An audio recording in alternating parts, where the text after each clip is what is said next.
All right. Testing. Hopefully, you all can hear me. What's going on? Anybody who's in the chat? Hope y'all are doing good. It's Friday night.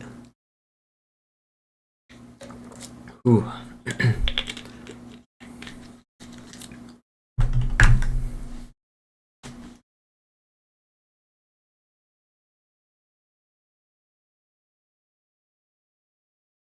Yo, what up, Jeffrey? How's it going? Do I sound okay? Let me know if my sound is all right. Oh wait, hold on. There might have been some echo there. I just muted it. My bad.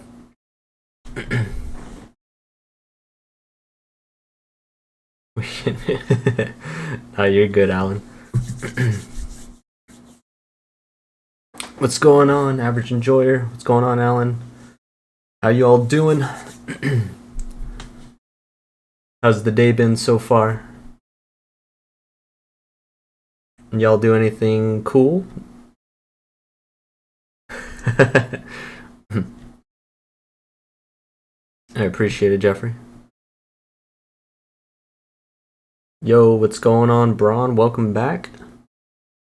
Ready to kick this thing off and get a little bit further through this light novel. I'm hoping that I can maybe get through.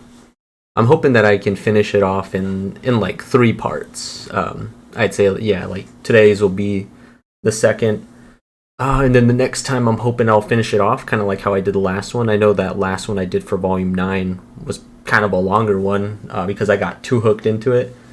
Oh, bro, I know. The movie just came out.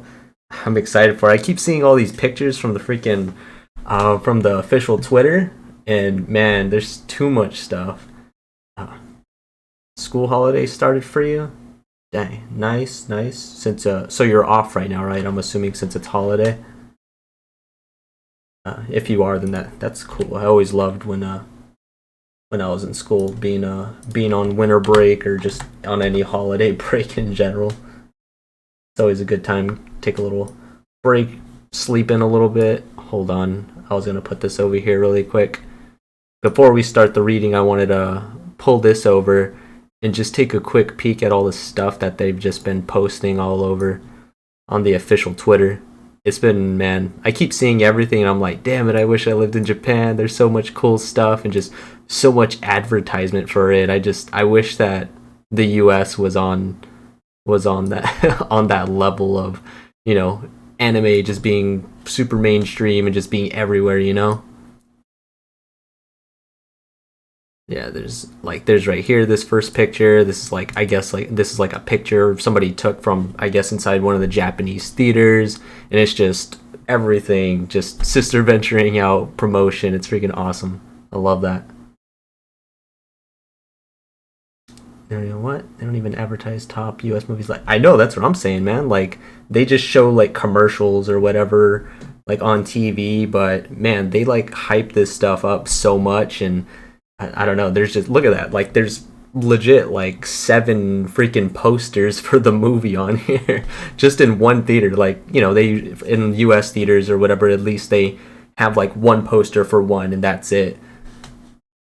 And it's crazy. But yeah, there's that. There's they're promoting the new novel or whatever, I guess, for whoever went there for the first week. The like Rascal does not dream of going out to the zoo or whatever, or Animal Land, however they phrase that.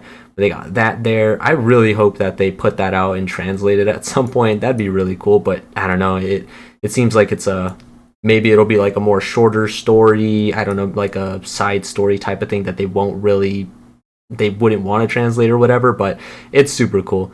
Nevertheless, but there's some other stuff. See, like, there's one of the visuals of Mai looking amazing, super cute picture. There's some other stuff. I know there was some other stuff too that I threw in the little chat. See, here's a like new picture. This is a new picture, I believe, that they put out. Yeah, just this. I know there's some other ones too.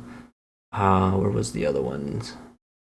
Oh yeah, they announced a new Kaide figure today. I was thinking of making a video about that on some other stuff too, but they made a new Kaide figure for the Sister Venturing Out film, which is freaking dope.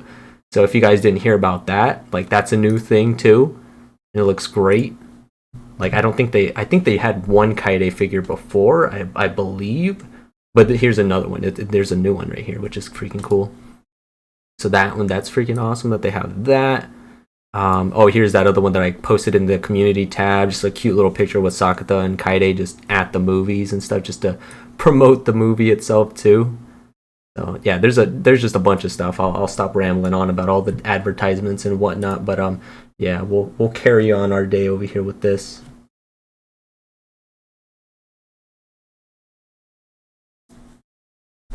Yeah, but let me jump into the novel here.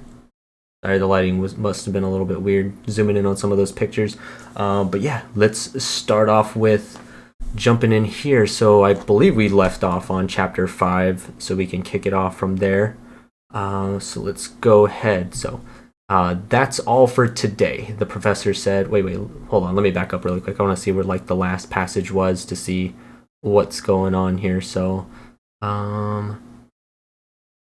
Miori said like she was logging a complaint. Okay, so I believe Miori, Mito, and Sakata were talking at this point.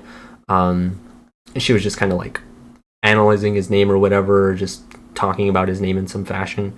All right, but that's all for today, the professor said in accented Japanese.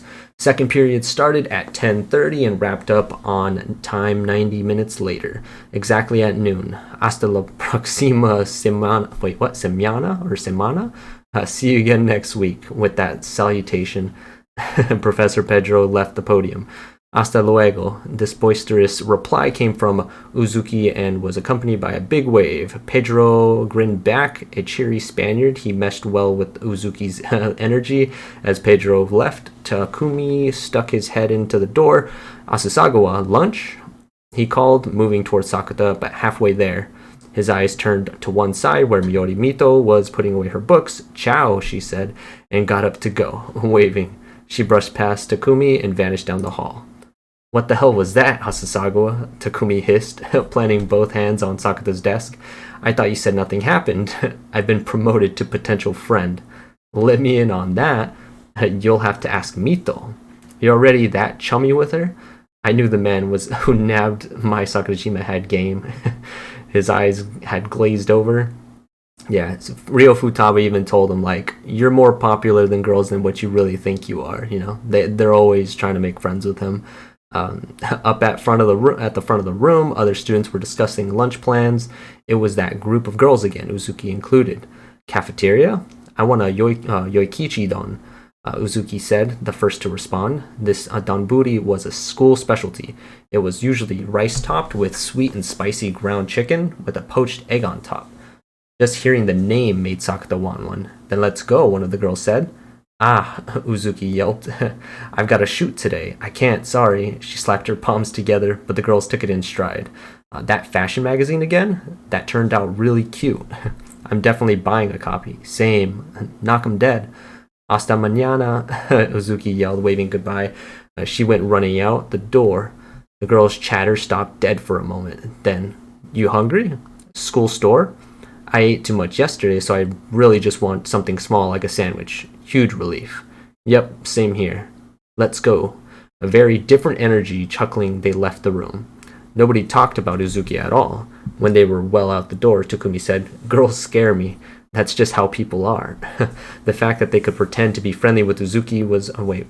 The fact that they could pretend to be friendly when Uzuki was around seemed like a strong sign they worried about social ties less than most junior high school kids. When the idea of class was this rigid thing, everyone got used to drawing definitive lines and making it clear whether someone was in or out. College made things more relaxed. Those boundaries grew fuzzier, and that worked out just fine.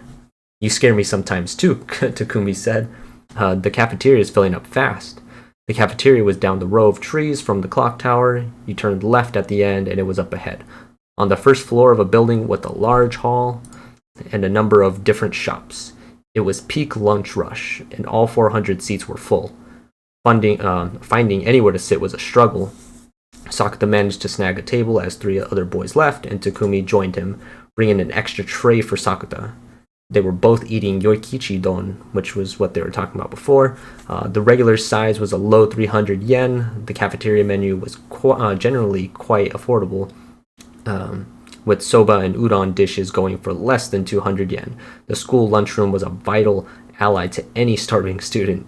Every now and then you'd see parents with kids or groups of old ladies coming through who didn't really seem like they belonged, but the cafeteria was open to the public, and they were welcome to. These days, many universities were trying things out like this, hoping to earn some goodwill in the neighborhood. That motivated lots of schools to remodel their cafeterias to look like fancy cafes. They'd get featured on TV sometimes. It took maybe 5 minutes for them to empty their bowls.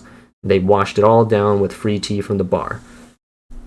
Asasagawa, you gotta introduce me to a girl. This was Takumi's default conversation opener. Didn't she get numbers at the party? Nobody's answering. Rough. I'll settle for Toyohama. If she even hears you say her name and settle in the same sentence, she'll snap. It's not hard to make her snap. Yeah, I wonder where I want to see how she looks. I really hope that, oh yeah, I mean, I guess they won't show it in the anime anytime soon, I guess, because the movies, like, it happens after Volume 9 or at the end of Volume 9, but I really want to see how she looks. And maybe like a picture that they illustrate in just color or whatever at some point of Toyohama with black hair, because, you know, we're so used to her being blonde that it just look a little bit weird, and I'm curious to see how she would look with that. And just maybe if she just looks a little different or a little older since she's in university now. Yeah. He took another sip of tea, then something glittering at the entrance caught his eye. Speak of the devil. She wasn't the only person on campus with blonde locks, but she was definitely taking care of them better than anyone else. At school, she always bunched them low and let them hang in front of her shoulders. Nadaka looked around the cafeteria, searching for someone. As soon as her eyes met Sakata's, she headed his way. Apparently, she'd been looking for him. What year does this take place in? I don't know. I can't think of it off of the top of my head on what year it does take place. I'm not sure if you're meaning like actual year, like 2020 whatever, or you're meaning like their year of college. If you're meaning their year of college, they're freshmen right now. Yeah, I'm not sure if that answers your question. Hopefully it does. All right. So as soon as her eyes met Sakata, she headed his way. Apparently she'd been looking for him.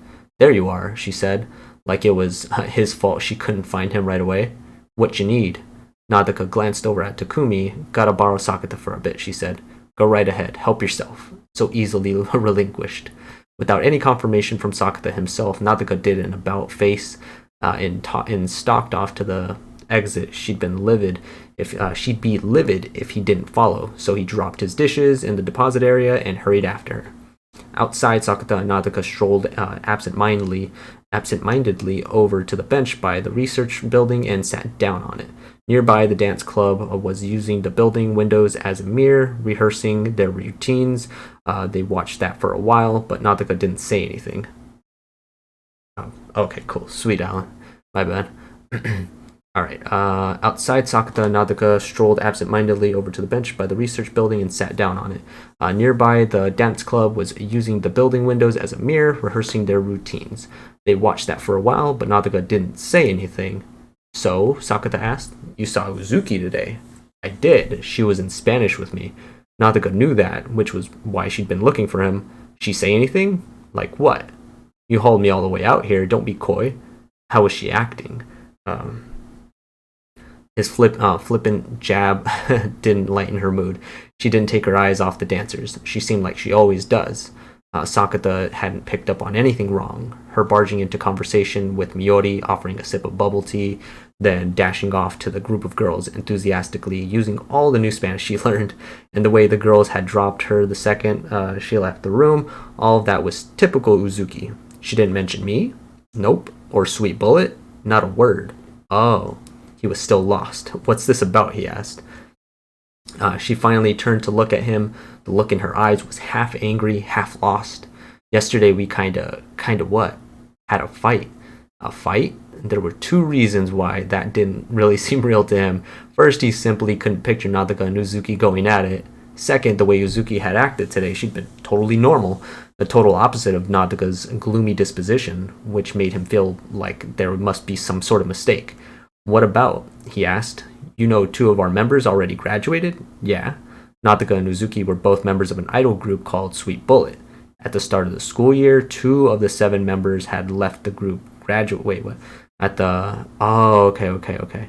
At the start of the school year, two of the seven members had left the group, graduated, leaving five behind. Yeah, I'm not sure if any of you are familiar with, I guess, the way that they phrase it for idols or for, like, let's say Hololive or whatever. Hololive is a little bit more prevalent now, and I'm sure that you guys have heard it if you do follow that. That some of them, when they decide to like leave or like stop being a Hololive like VTuber or whatever, or something along those lives, or lines, they technically call it them graduating. So it's like them just going away, or they're stopping VTubing or stopping being an idol or something like that. So that's why it says graduated right there, like in parentheses, saying that they left. So apparently they lost two members. So that's it's pretty difficult, I guess, since they've had they've had, like, guess their core group for a good while, and having group members leave, especially two out of the seven, must be a big blow to them, and it's gonna kind of change things up for how they perform and do choreography with their performances and stuff like that. I bet that's gotta be a hard thing to try to deal with and navigate. All right, so one of those breakup or keep going deals, she neither confirmed nor denied. Her silence suggested she wasn't happy with where things stood, which was all the answer he needed. Our goal was to play the Budokan in 3 years. She used the past tense because that date had come and gone. That had probably forced them to take stock. But your fans and gigs are still on the upswing, right? They played a big music festival that summer and done a headlining tour of the major cities. Kaide had brought her friend Kotomi Kano to see them in Tokyo. They'd filled the 2,000 seats, and it had apparently been pretty wild. Kaide had been super pumped up about it when she got back and kept going. It was so much fun, just amazing. And the individual members were getting work. Uzuki was making a name for herself on game shows and the like, and she was doing more guest spots about town, showcase pieces. Her unpredictable behavior won her smiles wherever she went. Nadaka was often paired with her, keeping her in line, and the contrast between Nadaka's wild appearance and the earnest nature was quite popular. The other members were doing modeling work, taking acting jobs, or throwing themselves into spots on athletic variety shows. Everyone was getting opportunities. But they were still the kind of group that only fans recognized. Yeah, so we had a talk about what to do as Sweet Bullet. Uzuki in particular has a lot of offers, and it's getting harder to align her schedule with the rest of us. The agency has thoughts on that too. Thoughts? Like having her go solo, Nataka muttered. Oh, alright. Dang. Yeah, so she's obviously, I guess, if you've seen Uzuki in some fashion, you could, tell a good deal that she's like the main one. They've said it a lot. I mean, even in the anime, when you like watch them all dancing and stuff in that scene with Sweet Bullet, we saw Nadaka and everybody, or at least my Sakura as Nadaka performing and stuff, and we got like kind of introduced to her at that one point. You could tell pretty clearly she was like the most bubbly one there, the most talkative, the most energetic, and probably the most noticeable one. And even further down the line, when you've seen stuff or whatever, the way that they describe her, she's like the main focus or whatever in that group, and the most noticeable one. So yeah, like I could see that happening where they're like, yeah, like everybody else is kind of forgettable in a sense or whatever, other than Uzuki and Nadaka as well. Nadaka's pretty, I'd say, like noticeable, mostly because her blonde hair and because we know her really as a character, but other than that, like the rest of them I can't really picture in my head too well. Yeah. Alright, she stifled all her emotions, trying her best to sound and act normal. Yesterday we had a concert with other agency groups, and I heard the chief director on the phone with someone. He was starting to see how they'd wound up fighting. The agency aside, Hirokawa knew about this. She probably doesn't. He figured if she had, that would be a whole different problem. What do you want? I still want to play the Budokan as Sweet Bullet. But Nadaka's eyes had turned back to the dance club. But at the same time, I want everyone's hard work to pay off. Uzuki's worked harder than anyone else, and she really has something, She brings a smile to everyone's face. And you tried to tell her that in a roundabout way, but she didn't get it at all, and you found yourself losing your temper and lashing out at her. Nadaka might have a flashy look, but deep down she was a very serious person. Her concern for Uzuki had likely gone unnoticed and led to her saying things she regretted. Basically, yeah. That explained why Nadeca had called it a fight, but the heightened emotions had all been on her side. Uzuki had been wholly unconcerned today because she didn't know about the solo offer and hadn't known what to make of their difference of opinion. Wait. Okay, wait, so I guess Nadeca knew about it and Uzuki didn't, I guess, from that what that says. Let me skim over this really quick again so I could see. Okay. So it says, yesterday we had a concert with other agency groups, and I heard the chief director on the phone with someone. He was starting to see how they'd wound up fighting. Excuse me. The agency aside, Hirokawa knew about this? Yeah, she probably doesn't. He'd figured if she had, that would be a whole different problem. What do you want? Okay, so I still want to play at the Bukodan, but at the same time, I want everyone's hard work to pay off, blah, blah, blah. And you try to tell her that, okay. And she really has something, she brings... Okay, so I guess she found out about the discussion or whatever of her possibly going solo, or people might, be interested in her to, maybe agents trying to get her to go solo or whatever, to go under their agency or something along those lines. And there's possible offers out there, and she knows about it, and, Uzuki kind of doesn't. So, okay. Alright, so everyone else felt like I did. So it wound up feeling like we'd all turned on her, and she felt guilty about that and couldn't quite face Uzuki herself and was using Sakata as a cushion. Is that all? Huh? Nadeca scowled at him, clearly wanting more. This is a real problem, a first world problem. You're basically griping because you've got more work and things can't be how they've always been. If you told Mai that, she'd slap you. Ugh, yeah. Sakata had a sinking feeling it would somehow end up with him getting slapped instead. He definitely didn't want her catching word of this. Nadeca had definitely heard him, but wasn't quite swallowing it. If you're super hung up on Hirokawa, go talk to her again. Don't go sneaking around picking the brains of unrelated dudes. You be quiet. I know that much. He managed to get under her skin, and she jumped to her feet. Only a dumbass would talk to you, she said. Thanks. But yet she's talking to him. Says a lot. I'm just kidding. Was she mad at him or grateful? Her emotions were swirling every which way as she stomped off. One of the dancing girls shot him a look like, "What did you do?" When Sakata caught her looking, she hastily averted her eyes. I don't know, or I don't need to be any more notorious than I already am. He felt like Nadeca had it together a little better now that she was in college, but not when she was with him, which is fine. He got up and stretched. The rain that morning had left the air feeling clean. The story he just heard was like the weather. Emotions were like the sun, the clouds, and the rain. He could let Nadeca and Uzuki be, and it would all work out. Today had just been some bad weather. Those two weren't just any old run-of-the-mill friends. They were part of the same group, working toward the same goal. They'd been through thick and thin together and forged bonds of trust. They might not be friends, but they could lean on each other. They might not be besties, but they could support each other. He knew they'd built something stronger. Changes around them would not be enough to shatter that now. At the time, Sakata genuinely believed that. Believed this was a trivial concern, that it would just blow over. But things have a way of turning out differently, and the next day they did. The campus might not have looked different, but the change itself was all too clear. Ooh, alright, so we're finally going to get into the hopefully, adolescent syndrome for Uzuki Hirokawa, possibly. Alright, catching the wavelength. Yeah, Uzuki is the center. Okay, sweet. So the next day was October 4th, and Sakata greeted it like any other morning. First, he woke up to Nasuno pawing his face. She meowed once, demanding breakfast, and that forced him up and into the living room. He poured some dry food into her bowl, then got breakfast for two on the table. At the same time, he made himself a lunch, best to save money where he could. He ate breakfast alone, then went to the door with his sister's name on it, calling out Kaede, "It's morning." She didn't answer, and he didn't open the door. The whole teenager thing seemed to have caught up with Kaede at last, and if he opened the door unbidden, he'd have his ear chewed off. So he left her to it. After a long minute, she emerged, mumbling, "Mornin', Sakata." Her eyes were definitely not open. "Make sure you wash your face." Or wait, what? Make sure you wash the...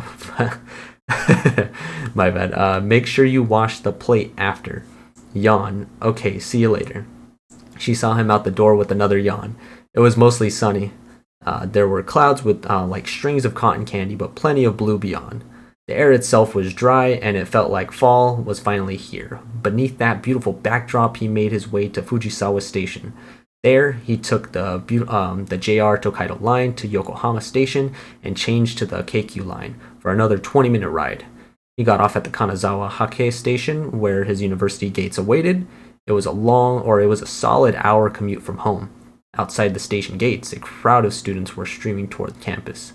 Some spotted friends along the way and called out to them, while others were talking or texting on their phones. A few were walking quietly, listening to their headphones. Sakata was one of the several stifling a yawn, fighting off the urge to sleep. This was what he saw every morning. Inside the main gates, there were even more students, and the campus buzzed with energy. It always did. His college looked just like it had yesterday, as did the students. Some people would grow bored with the student routine. He often heard people grumble about how they thought college life was supposed to be a lot more fun. But Sakata wasn't one to complain about a little tedium. Nothing happening meant things were good. All was as it should be. His mind on these things, Sakata passed through the familiar sights into the building where his second period class was held. Up the stairs, he turned into room 201. Sakata had to take a required class that covered linear algebra. Maybe a third of the seats were full. Everyone here was in his major, mostly first years. There were 4 or 5 second years who failed the class last year, a fact that had come out during the orientation lecture last week. The professor had warned them not to fail it a second time. He saw a familiar back in the center of the room, Takumi. Sakata headed his way. Takumi spotted him and raised a hand. "Sup?" he said, and shifted one seat down the row. "Warmed that seat for you," he said. It was far too early to savor the warmth of another man's ass. So Sakata said, "Cool," and sat down one row farther in. "You got something against me?" Takumi asked. "I just like my seats ice cold. Like your beers." While they bantered about nothing, Sakata opened the linear algebra textbook and took out his notes. The textbook they were using bore the name of the professor teaching it. This was not the only class that worked like that. Quite a few college professors wrote their own textbooks, and they earned royalties for the purchases, which seemed like one way to keep the world going around. Sakata absent-mindedly glanced at the clock. It was 10:25, 5 minutes till class started. Shrill laughter from the front of the room drew his eye. It was that group of girls, once again, all dressed alike. They were doing something on their phones, taking short videos and showing them to each other. Uzuki was with them. 2 rows back, a boy had his nose in a book. He kept grinning, so it probably wasn't anything deep. The student next to him had his head down, sound asleep, before class could even begin. Bold. Most everyone else was playing with their phones or chatting with a friend. It was all typical pre-class stuff.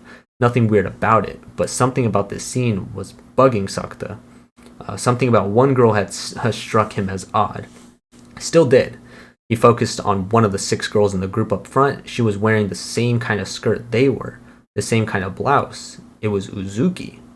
She was riffing off her friends' jokes and feeding them setups, laughing with the same timing they had. That itself was typical behavior for any group of girls. Something you saw. Ooh, all right. So so is it gonna be like? I'm assuming it's maybe like she's friends with all these girls now, and she's no longer an idol. Like she was never a part of Sweet Bullet or something like that. I assume that's what it is.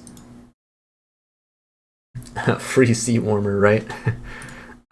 All right, so something you saw all the time around campus. Nothing weird about it. That's why he couldn't quite figure out why it was bugging him. He didn't know what seemed so off here. He sat watching Uzuki, feeling like he was playing a super tough game of spot the difference. Eventually, she felt him staring, and her eyes met his.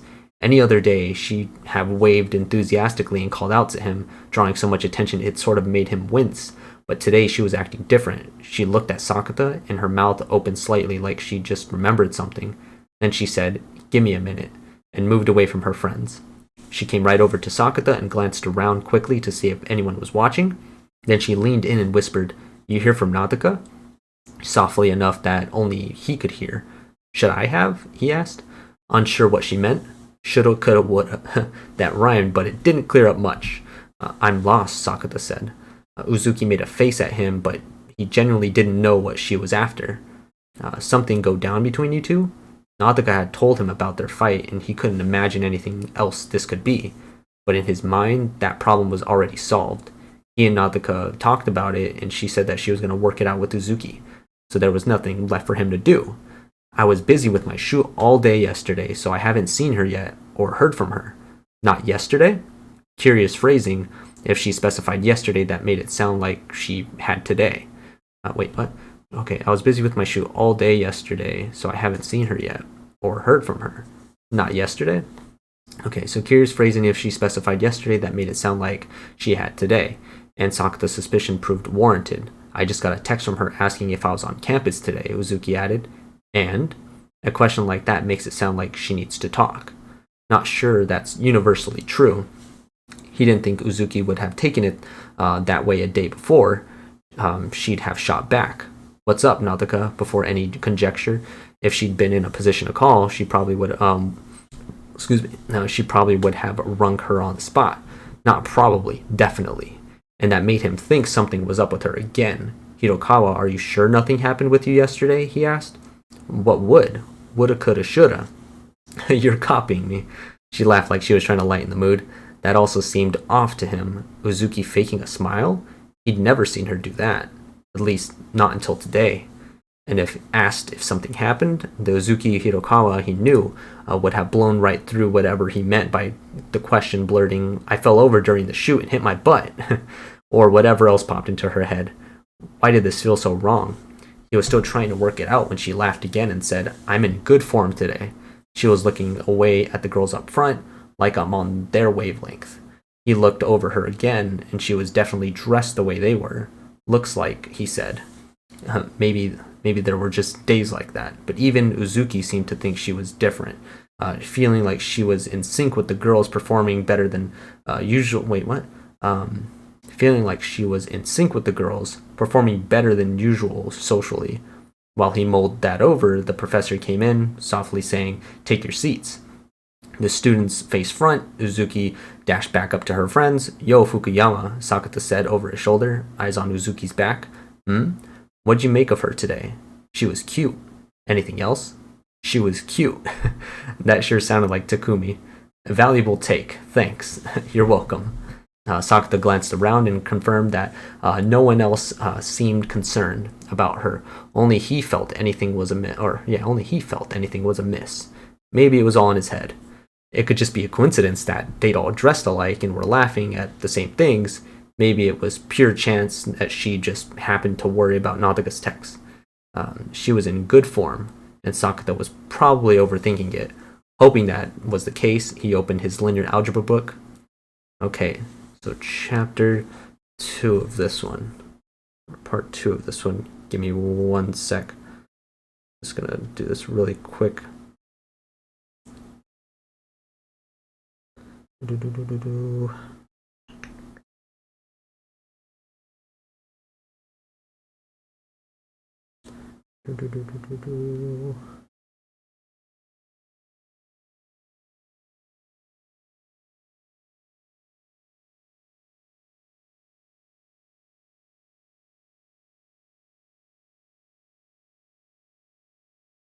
Okay, my bad. All right, so chapter 2. But however trivial, once something started itching at him, he couldn't stop scratching it. He spent the whole class with his eyes on Uzuki, watching for anything else out of place. Yeah, I'm sure that he is. He's like searching for something, searching for some sort of adolescent syndrome. I mean, I'm sure he's maybe not thinking it exactly because it's been so long since he's dealt with an adolescent syndrome kind of problem before. But still, he's dealt with it enough to know that something might be awry.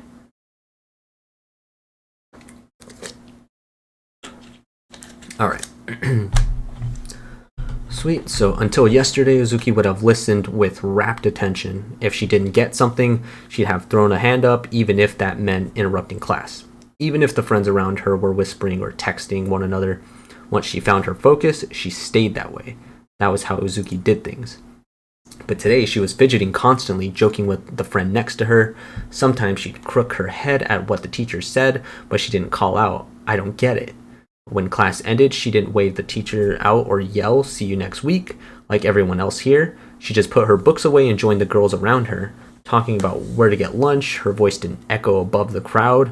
Someone suggested the cafeteria, and she just said, let's do that, using an indoor voice. And this all just made Sakata certain something was wrong. But once again, only he seemed to have noticed. The girls around her were talking like she was always this way. "Let's swing through Yokohama on the way home," one suggested. And it sounded so natural that it didn't feel like they were putting on an act.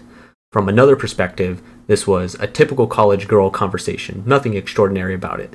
The way Uzuki usually tried to join in while being constantly a bit more wound up than anyone else, that was far less natural. His thoughts were interrupted by a voice behind him, Takumi asking, "Asasagawa, lunch?" Sakata turned to look, and Takumi, leaning way over the seat, "Brought lunch today," he said. "Enough for me? It'd be creepy if I had." "True, I'd die." Takumi sat back up. "Gonna hit the shop then," he said, and then he was out the back door. He said it like he'd be right back, so Sakata figured he should just wait. But a blonde girl came in the door he'd vacated. Nadaka. She looked at Sakata for 1 second, but quickly turned to Uzuki, who was about to head out the door. Wait. So before I get to this part, so Nadaka's blonde again. Is that like a problem or something? Yeah, like, because I thought she dyed her hair black. What happened? All right, let me move on. "Uzuki," she called. Uzuki flinched, then she said, "Sorry, you go on ahead," to her friends and sent them into the hall. Most of the other students had gone to lunch, too. Sakata had put his lunchbox on his desk, but that had left him alone with 2 idols. One at the front of the room and one at the back. The distance and tension separated them. "Guess I'll go buy a drink," Sakata said, attempting to take the hint, but Nadaka cut him off. "I haven't opened this yet." Wait, I guess I'll go buy a drink. Sakata's attempting to take it. "I haven't opened this yet," she said. She moved forward to his row and dropped a soda bottle next to him. Peach flavor. Mai had done a commercial for it not long ago. If she wanted him here, she was happy to sit, or he was happy to sit.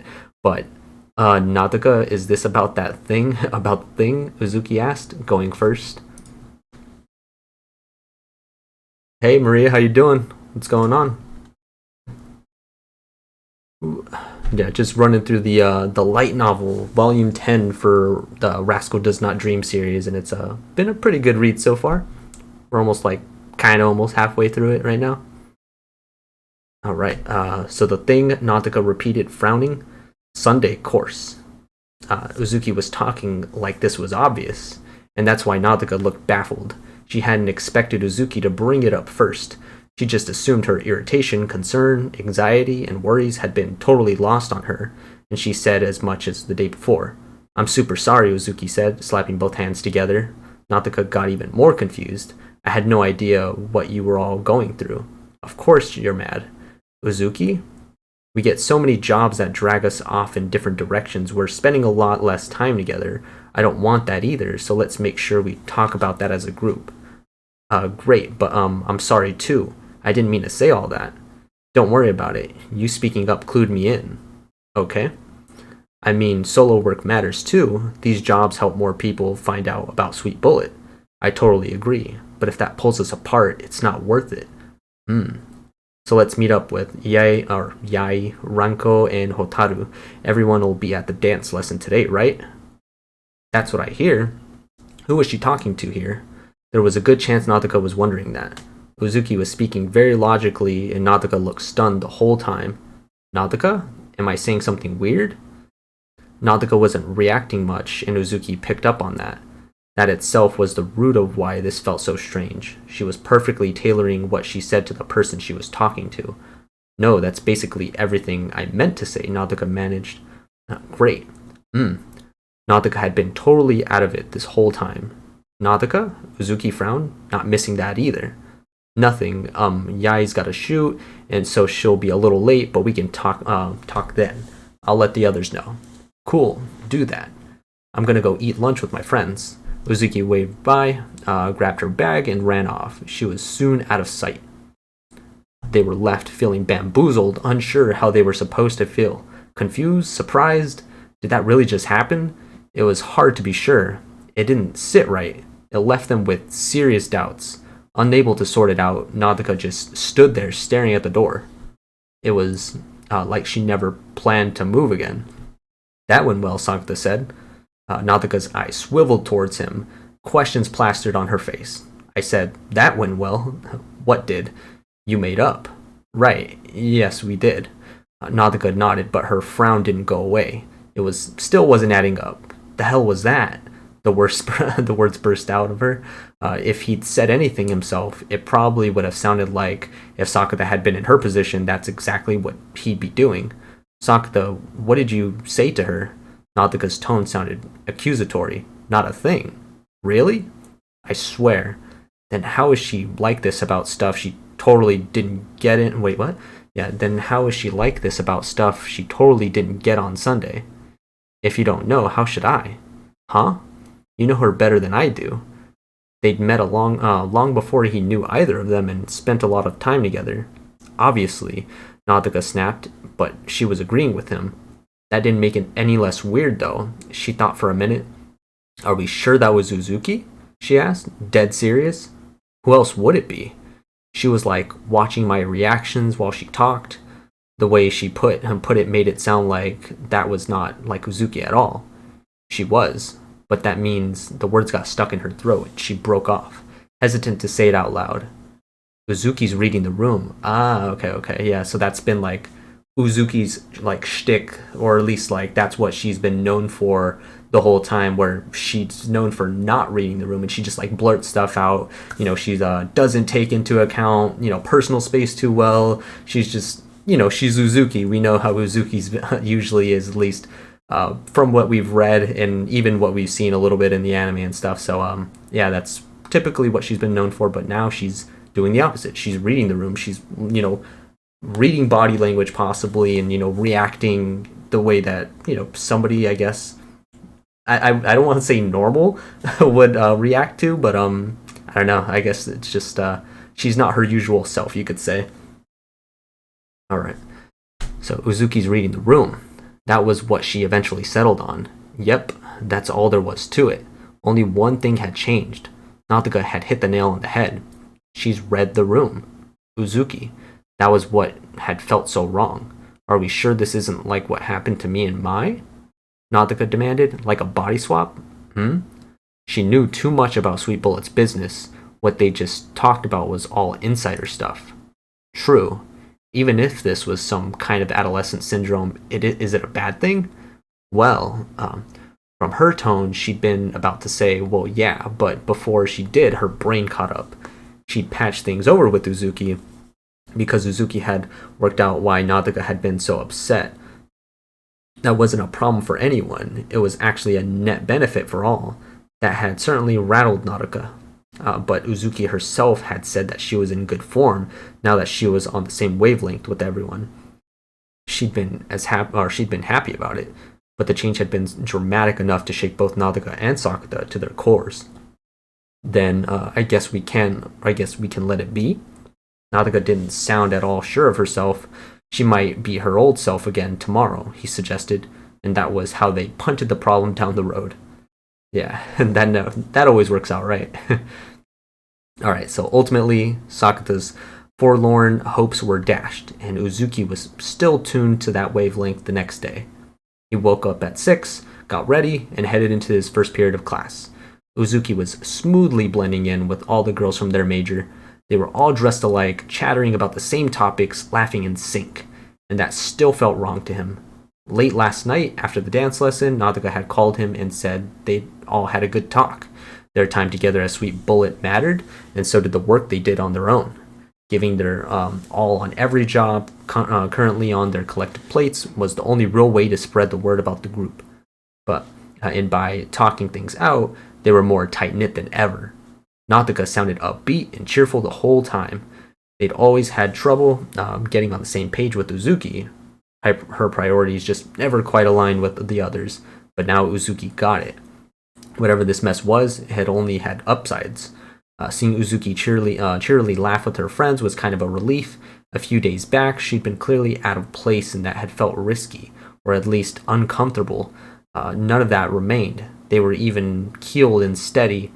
Unfortunately, seeing Uzuki just fit in was itself a source of discomfort. No one but Sakata seemed bothered by this change. Most likely, they weren't interested enough to notice. Everyone had their comfort zone staked out and didn't care what happened around them as long as that remained undisturbed.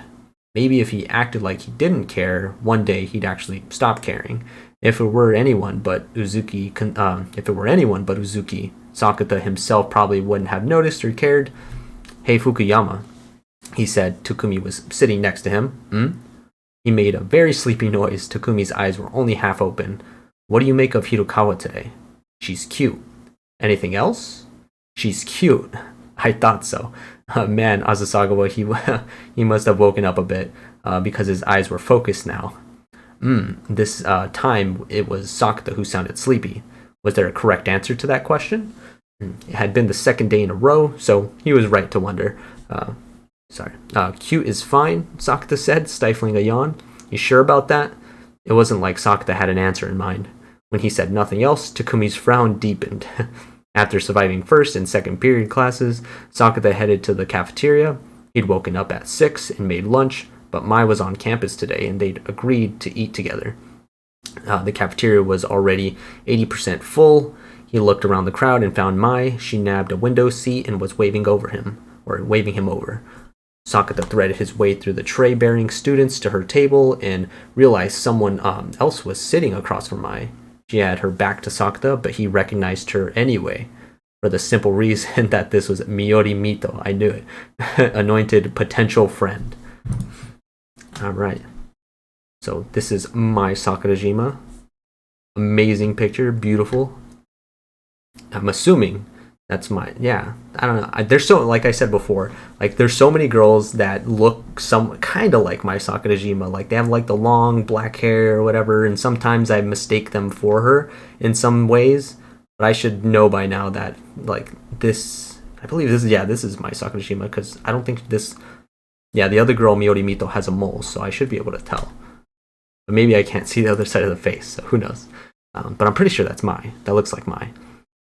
Alright, as he neared the table, she called out, "Oh, Asasagawa, what's up?" Sakata glanced at each of them, then sat down next to Mai. "We were in second period English together," Mai said before he could ask. When Mai sat down next to me, my heart nearly leaped out of my chest. Miyori put her hands over her heart like it was trying to escape again. "You're so dramatic, Miyori," Mai scoffed. No, you shouldn't underestimate the effect you have on people, Mai. Right, Asasagawa?"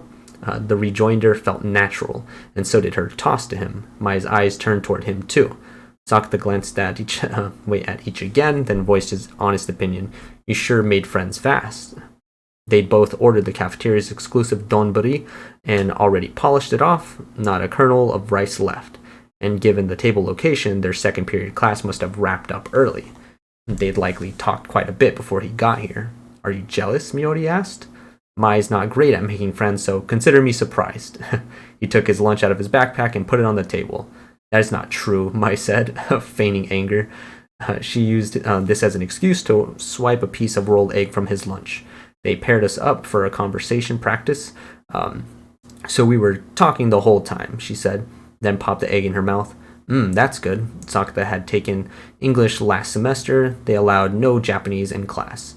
So your partner was everything that had been a big part of why Sakata and Takumi were still talking. Then I heard she didn't own a phone and realized this was the girl you mentioned. I bet he told you I was a glutton who wolfed down 3 chicken nuggets. I swear I didn't. Well, it helped me get closer to Mai, so you're forgiven. Miyori wasn't paying him any heed. But either way, that meant Mai and Miyori were weirdly chummy. Mai was definitely not someone who jumped straight to a first-name basis often. She'd been quite distant with Sakata for quite a while. When Miyori introduced herself, she said to use her first name. I was a little reluctant, but when you're speaking English, that's how it's done. Why'd you insist? Sakata asked. I just wanted to hear my name on Mai's lips, Miyori replied, not missing a beat. I hear that, Sakata said, digging into his lunch. Mai got up without a word and came back with tea. She set it down next to his lunch. Thanks, Mai. Her lips curled slightly, a gentle smile. Miyori was blinking at them. What now, Miyori? You really are a couple. She blinked again like she couldn't believe her eyes. Everyone agreed she's too good for me. Few people were rude enough to say so, but their glare spoke volumes. This wasn't out of the ordinary. He didn't think anyone had genuinely said they made a cute couple. Certainly not any friends or acquaintances he'd made at college. No, I don't mean that. Like the way you act with each other is natural. You're clearly a good match. She sounded a bit formal and a little embarrassed, like saying that aloud was awkward for her. Complimenting people could be weirdly stressful like that. Thanks, Miyori, Mai said, smiling at her. Miyori toppled over in her seat like she'd been shot through the heart. Hang in there, Sakata said. I can't. I'm in love. Like I said, Mai's mine and you can't have her. Can I borrow her sometimes? I belong to nobody, Mai said. Miyori straightened up, looking tense. Don't sweat it, Miyori. Mai doesn't get mad that easily. Yes, Sakata is never not a snot. Mai's chopstick shot toward his lunch again, swiping a frozen crab cream croquette. Kaide was addicted to the things, and there were always a bunch in the freezer at home. What? Mai. What? At least leave me half. But his pleas went, I don't know why I said that like a freaking pirate, arg. He probably said, that's what I meant. At least leave me half. But his pleas went unheeded and Mai ate the whole thing. This is weird. Like, am I allowed to be here? Miyori was looking back and forth between them, as if feeling insecure. Probably best you leave. Absolutely stay, Sakata and Mai spoke on top of each other. I'm gonna go get a refill, Miyori said, splitting the difference. She grabbed Mai's empty cup. Two, not missing a beat. She's a bit like you, Mai said as she watched her walk away. Don't tell Mito, she'd probably hate it. But you don't. I mean, she's cute. Miyori came back with tea. More tea. What you talking about? She asked, plopping the plastic cups down on the table. How you're cute? Mai, is that true? Miyori clearly didn't believe him. Sakata had not earned her trust. Yes. Well, thank you then. Mai, she believed. Miyori settled back down and took a sip of tea to cover her blush. There was a brief lull in conversation, and Sakata took the opportunity to finish off his rolled eggs. He put his chopsticks back in their case and closed the lid on his lunchbox, then wrapped it up in cloth. He took a sip of the tea Mai had brought him. His eyes wandered around the cafeteria and stopped on a table 2 spots down, like theirs. It was a 4-seater. 4 girls were sitting there in familiar outfits and with similar makeup. Based on the dishes, they'd all ordered the same thing. High school was easier, Miyori said out of nowhere. He glanced her way, confused. She was looking at the same table. Everyone was in uniform. Oh. She'd clearly followed his gaze and guessed what it meant. Figuring that made it okay, he looked again. Upon closer examination, the table behind them held a pair of girls who were also dressed alike. He glanced around the cafeteria and saw quite a few tables like this. If this were poker, there were any number of flushes, full houses, 3 or 4 of a kind, 2 pairs or 1 pair. He couldn't be bothered to count them all. Do they talk it over and decide these things as if anyone would do something that annoying? I didn't think so. Even Sakata couldn't picture anyone texting people every morning to decide the collective look of the day. But they sure lined up a lot for pure coincidence. It was kind of uncanny, really. I struggle with it every morning. Don't want anyone thinking I'm drab, but don't want anyone laughing because I'm trying too hard. Miyori was wearing a dress with a relaxed denim shirt over it. The dress alone would have been trying too hard, so she added the shirt to tone it down. He glanced around and found other girls dressed like her. You do it too, Asasagawa. She glanced at a pair of dudes over his shoulder, navy ankle pants, long-sleeve t-shirts, exactly like what he had on right now, even their backpacks were black. He got her point without her spelling it out. I consulted my wallet. I went to a store and bought what the mannequin had on it. This is the result.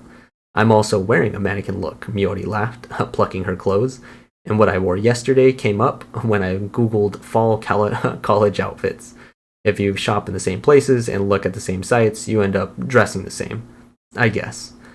And if you're like everyone else, nobody will laugh.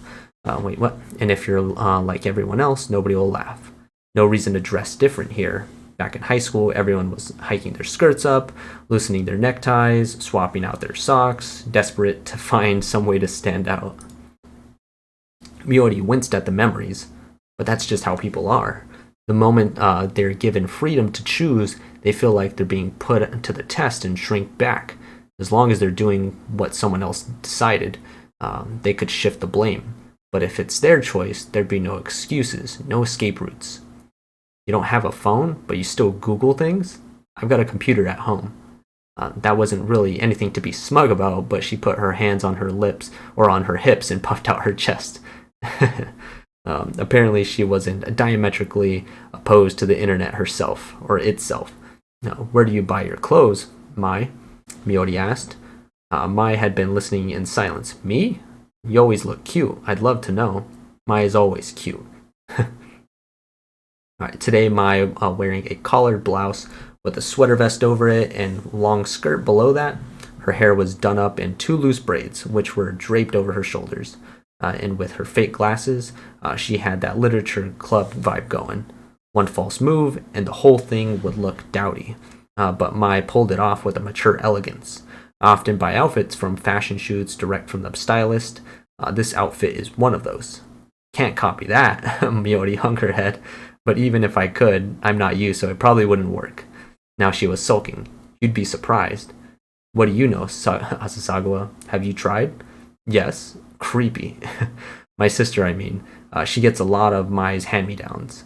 Kaide was surprisingly tall, so she could wear a lot of what Mai did. Sometimes that made her look like she was being dressed up for something, but most of them worked fine. Lucky sister, even if I were your sister. Ew, I don't want that. But still, jealous. Talk about mixed messages. What were we talking about anyway? Miori asked, letting his words go in one ear and out the other. You suddenly started waxing nostalgic about high school uniforms, but you were looking at the other table, Mai said, glancing at the girls who had prompted this whole thing. Oh, right, Asasagawa, what caught your attention? Meaning what I said. No real reason. He shifted his gaze away evasively, and Miori seemed to buy it for now, or at least she didn't try to dig further. At this point, the bell rang, warning that break was almost over.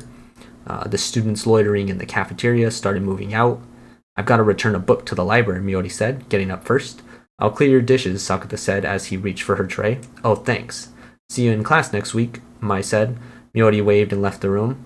He watched her go, then dropped off her tray. Sakata and Mai left together and walked over to the main building. You have afternoon classes, Sakata? I'm happy to blow them off and go on a date with you. He glanced up to the trees. The skies were blue. Perfect date weather. A few days before, it had still felt hot, but now it was properly cool for fall. If you're here till 4th period, we could go home together. 3rd period's my last one, but I've got to prep for cram school, so I can wait for you. Excuse me. Oh, but you've got work then. Yeah, shame. I was hoping I'd get to feast on you alongside your dinner tonight. If you talk like that, I'm not coming to cook. Aw, if you see Futaba at work, maybe talk to her about the thing. That whole tangent was about Hirokawa, right? He'd figured Mai knew, and that was why she hadn't asked. Nadaka must have told her something. I'll run it by her. Yeah, she'll roll her eyes so hard. Alright, so on to chapter 4. So moving through it, we're about 44% of the way through, almost 50%, getting there slowly but surely. But yeah, it's been an enjoyable read so far. I didn't think that they were going to spend that much time like with Miori again. I feel like Miori Mito we've seen a lot more than we've even seen Uzuki Hirokawa. And Uzuki's supposed to be like, kind of like the main person in this story. She's on the cover of this light novel, and I'm sure we'll see her more in the future and stuff as we keep going on. But I feel like we've gotten so much of Miori Mito so far. We've seen her on like 3 different occasions, like in the very beginning. We saw her again later on, like in class, and I think again after that or something like that. And then this time again, now she's with Mai Sakurajima, like making friends with her. So yeah, I feel it's almost like as if this is her, like almost as if it was almost setting up for like her to have some sort of adolescent syndrome or something. But I don't think that's gonna happen just yet. But yeah, I mean, I enjoy her character so far from what we've heard of it. So yeah, we'll keep on going. So you're still in the throes of adolescence, Ryo said. He filled her in on Uzuki, and that was her first reaction. They'd finished up their lessons for the day. They were in a family restaurant, which was still 80% full even at 10 p.m. Kaede was working today, and she'd taken their orders, but it was his old Kohai Tomoe Koga who brought their food. Neither one of them was on the floor now. High school students could only work till 10. They were both in the staff room getting ready to head home. I've retained my childish innocence, and you're weirdly sensitive for a rascal. Haven't heard that word in a while. Rio ignored this. It sounds like just what you'd think it is, she said, meaning an idol who couldn't read the room learned how. Is that even possible? Uzuki's ditziness had been just that, ingrained, not something she could just fix overnight. You're hell-bent on tying this to adolescence syndrome, huh? I mean, I'm hoping it isn't. He meant this. He'd gone a year and a half without encountering any and would happily stay that way. But it was also true that Uzuki's thing made a lot more sense if it was adolescent syndrome. That's how uncanny her transformation was. Even if it was adolescent syndrome, she wasn't worried about her ditziness, right? Right. She likely had been at one point unable to converse with her peers or make friends. She'd found herself isolated. Uzuki herself had said she spent junior and senior high like that. But before she met Sakata, she dropped out of conventional schooling, switched to remote learning, and moved past it. She obtained happiness on her own terms. Her mom had helped her find it in her. That side of Uzuki had been a goalpost for Kaede when she was struggling with not being like other people. She'd been given Kaede courage, and that had made his sister into a lifelong fan. Yeah, that's what something that did surprise me when we first did see Uzuki. I was surprised to see her there in college with Sakata. I was very surprised to see that because I was like, oh, like I thought that she wasn't, I guess, super great in that school, so like I don't know, traditional school setting or whatever. I mean, university or college isn't traditional school setting, but it's very different from high school for sure, and junior high. But still, the fact that she was there kind of surprised me because I thought she was gonna maybe keep going with the remote learning thing, or she was gonna just kind of not go the university route and just continue to do her idol stuff and focus a lot more on that. But the fact that she was there and she was like talking to other girls and stuff and trying to be friendly, or like I don't know, with an apparent friend group and stuff, was surprising to see when I did see that. I was like, oh, that's definitely a change from what we really heard that her interactions were kind of like in high school or whatever. But again, this isn't high school. This is college. So things are different, but kind of, I don't know. It seems a little bit weird on her side, like what they were saying before, like these girls are maybe pretending to be her friend or something like that and acting like it. But yeah, it's different when she's gone or something along those lines. So yeah, it's definitely weird.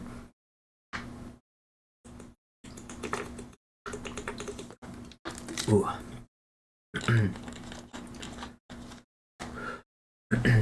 All right. So where did I leave off at? Dang it. All right. So unable to converse with her peers. Wait, he said, "I'm hoping it isn't, even if what." Sorry, I'm trying to skim to find my place where I left off. Should have put my little cursor there.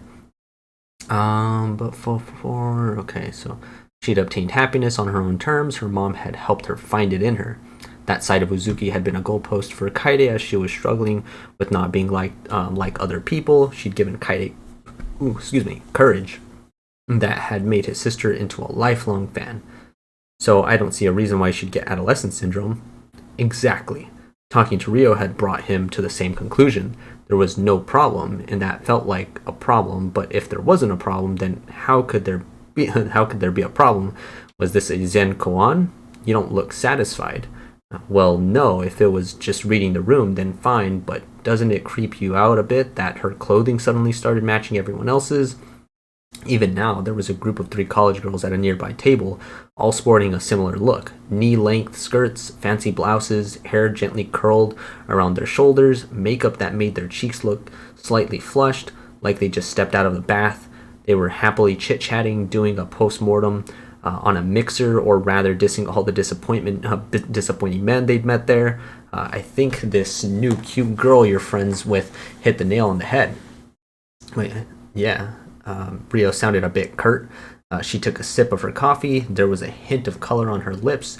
She kept it subtle, but Rio had started wearing makeup in college too. She's still just a potential friend, but you don't deny the cute part. What nail on what head? Better to move the conversation along before she needled him any further. If you're looking at the same sources, even if you don't directly discuss it, that shared info will put you all in the same ballpark, a natural outcome of basic social skills.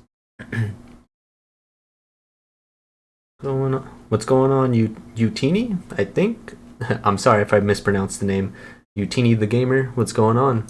Hope you're doing good on this Friday night. I mean, I don't know if it's Friday night for you or if you're in another country and it's daytime, but yeah, hope you're doing well. All right. Rio acted like this didn't affect her, but this perception was exactly what was bugging Sakata. But isn't that a lot like quantum entanglement? In that state, particles could instantly share information and behavior without the advent of a connective medium. Rio had told him about this. If you bend the results to your desired interpretation, maybe, that's as far as I'm willing to go. Sweet. Oh yeah, man. It's Friday. I'm feeling good. I'm off of work for the week. I'm on to my weekend. I'm feeling nice. Yeah, and getting some more free time to be able to read the light novels and stuff. Yeah, it's a good time. I'm happy. Yeah, hoping you're doing okay. How's the day been? All right. She looked up from her coffee and surreptitiously glanced at the table in the back. Sorry, let me go back. So if you bend the results to your desired interpretation, maybe, that's as far as I'm willing to go. She looked up from her coffee and surreptitiously glanced at the table in the back. Let's say there's a community in a state of quantum entanglement. Rio's eyes were on the girls who'd come from a mixer. Okay. They meet up with a friend who isn't entangled. This was nicely timed. A fourth girl arrived late, joining her friends. They'd come up empty at the mixer and called in other friends. But this friend alone was wearing a military surplus jacket, and she stuck out like a sore thumb. So I see. And if this late arrival happens to get dragged into the entanglement phenomenon, she'll end up sharing information and syncing with the community. So I do get where you're coming from, Asasagawa. The late arrival took off her jacket the moment she sat down. Beneath it, she was wearing exactly what the other three were. It was like she'd synchronized with them, becoming one with their group.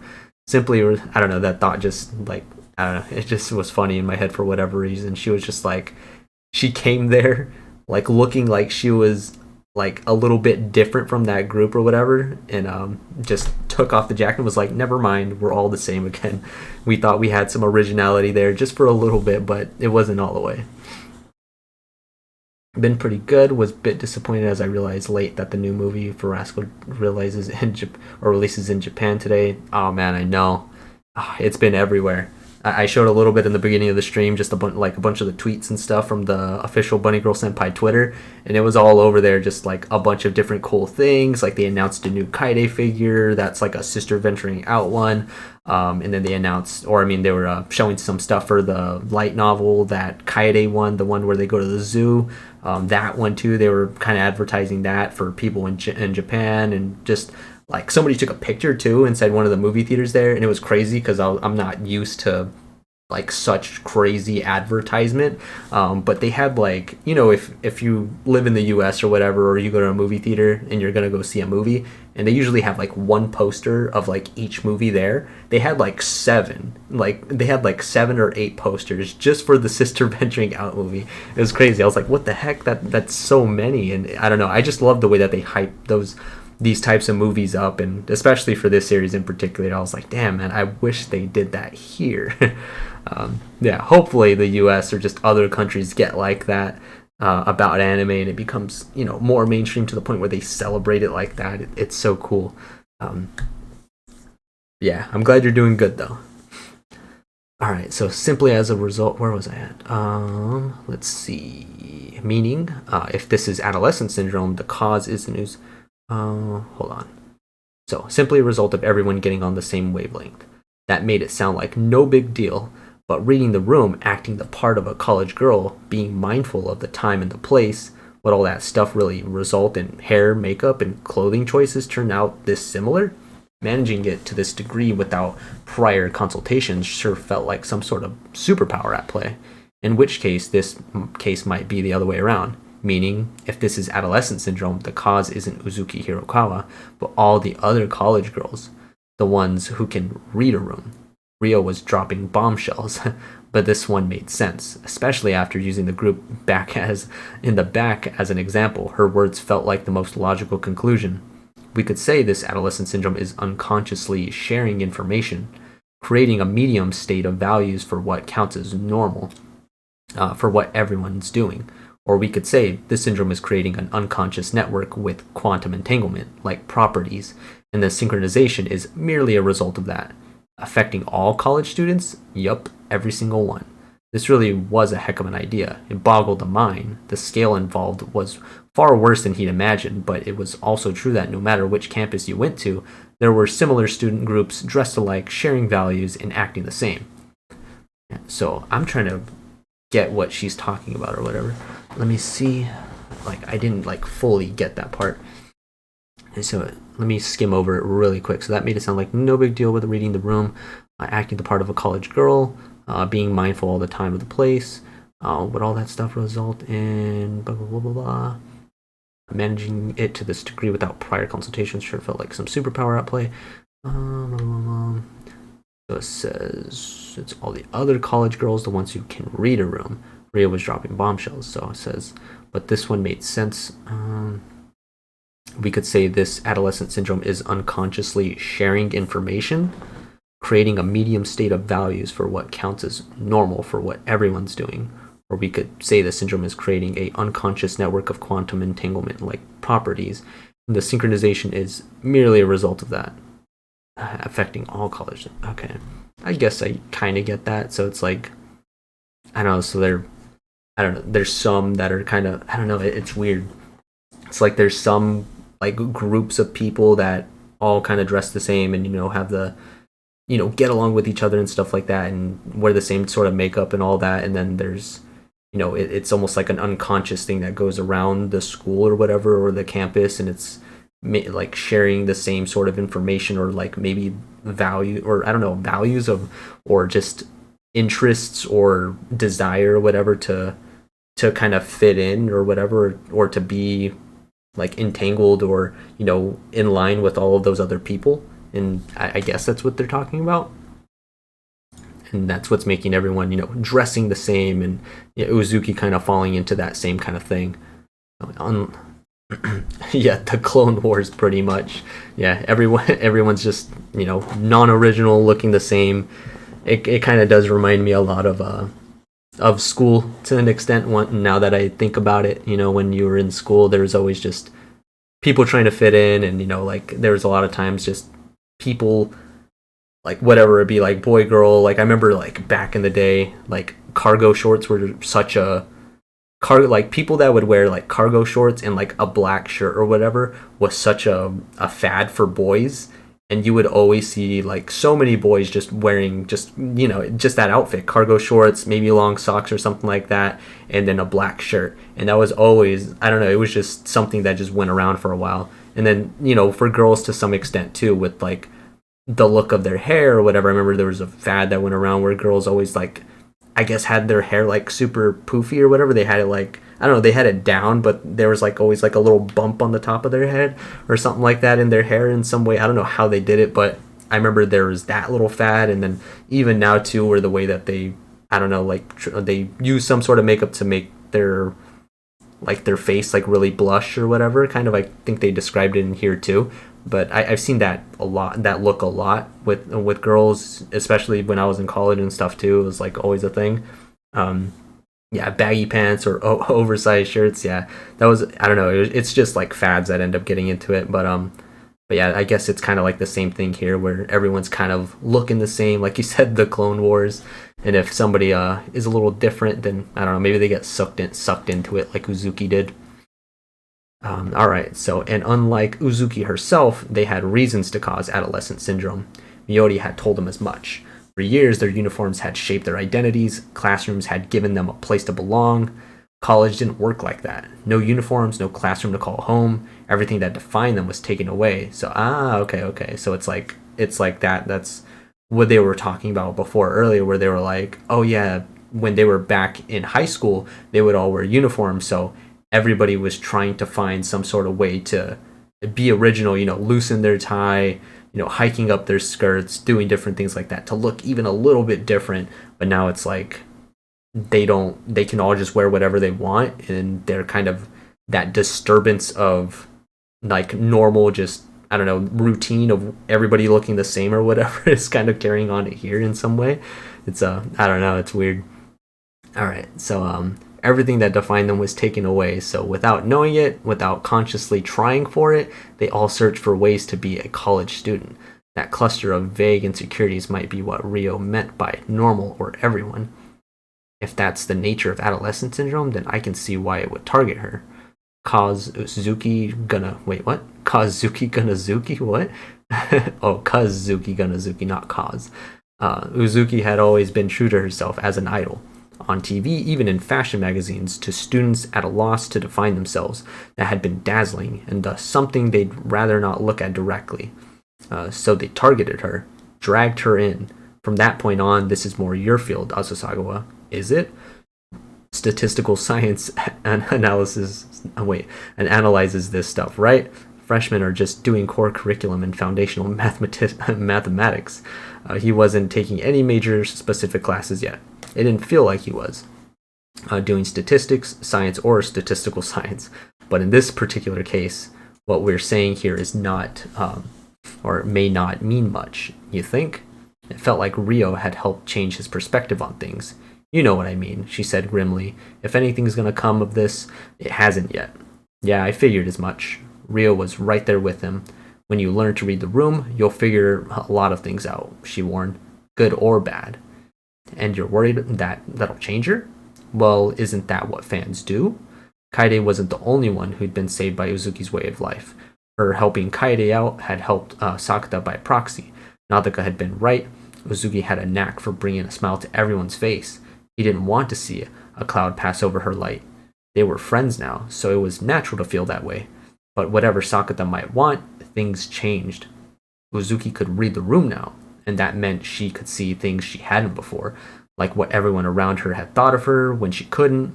Make sure you aren't caught cheating, Rio said. It was clear if that was a joke. It wasn't clear if that, or it was unclear if that was a joke or not. Her eyes were on the wall clock. They'd been already here an hour. It was 10:20. Kaide's taking long enough. She said to wait for her so they could walk home together, but she'd yet to emerge from the changing room. I'll poke my head in the back room. You go on, Futaba. Oh, okay. Rio dropped her share of the check on the table, said see ya at work, and left the restaurant. It's still weird to me that Kaede works at Sakata's restaurant that he works at too. I'm still surprised about that. Once she was gone, Sakata called the manager over and settled the bill. Then he headed into the back room, searching for Kaede. As he passed the kitchen counter, he heard voices in the staff room. Both speakers were girls he knew. He poked his head in and found exactly what he'd expected, Kaede and Tomoe. Still in their server uniforms, they were both staring at Kaide's phone. Are you still not changed? Oh, senpai, Tomoe said, looking up. Sakata, look, Uzuki's being amazing. He didn't know what that could mean. Uzuki was certainly on his mind, but Kaede didn't know anything about that. Hurry up and look. I'm the one trying to get you to hurry up, he grumbled. They couldn't go home until she changed. It's legitimately amazing. She shoved the phone in his face, forcing him to look. It was the wireless headphone commercial Takumi had shown him. A young woman singing a cappella covering a... what? Covering a Toko Kirishima song. The ad had generated a bunch of buzz. And since they only showed her lips, everyone was just wondering who the singer was. Takumi had told him as much. Hiding her face certainly made you curious. Sakata had wondered about it himself. If the camera had panned just a bit higher, but that commercial had ended before it did. This one was a full 30 seconds longer, and the song hit the last chorus. The singer's voice soared, transcendent. Why did they say that Uzuki's being amazing? They said that, right? Yeah, Sakata, look, Uzuki's being amazing. He didn't know what Uzuki was certainly on his mind, but what? It's legitimately amazing. So they assumed that that was Uzuki, kind of, I think. Tomoe and Kaede. It's so weird seeing them together. Again, I keep saying it, but it's so weird that Kaede has a job now and she's working there. Or that's Kaede and then Tomoe right here. Um, yeah, I know, right? Like it's so weird that they work together and how Kaide's so comfortable. It seems, her talking to everybody, making friends with Tomoe, who's hadn't I don't think had talked to Kaide really that much before at all. But now they're friends working at the restaurant, I assume, and yeah, it's just a different change of pace for sure. All right.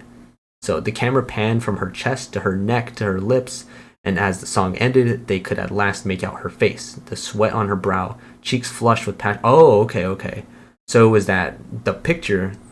Wait, maybe I'm assuming it's the picture that I used for the thumbnail for this video. I think the one for of Uzuki singing or whatever. So it is it. So it is Uzuki. Wait, what? The sweat on her brow, cheeks flushed with passion, a triumphant smile that Sakata had seen before, the one he had seen that day on campus. That was unmistakably Uzuki. They just released the extended cut today, and it's already gotten 1 million views. Okay, so yeah, they did say it was a Toko Kitashima cover. So Uzuki was, singing a cover of one of Toko Kitashima's songs. Kaide was positively giddy. It certainly seemed impressive, but Sakata wasn't really sure how impressive. Too logical to finish the anime, legit no. This is gonna look nice arc. Wait, I legit only read to the illogical witch arc and finished the anime. Legit, none of the newer stuff is available, excluding my sister's arc. Oh, really? Dang, that sucks. Where do you live? Like, have you not gotten your hands on the light novel, like the sister venturing out light novel, the 8th one or the 9th one? Yeah, because this is volume 10 that we're reading right now, so this is a little like further down the line. Yeah, this is after like the 2 movies that have been announced to come out. Yeah, they're all in college and stuff.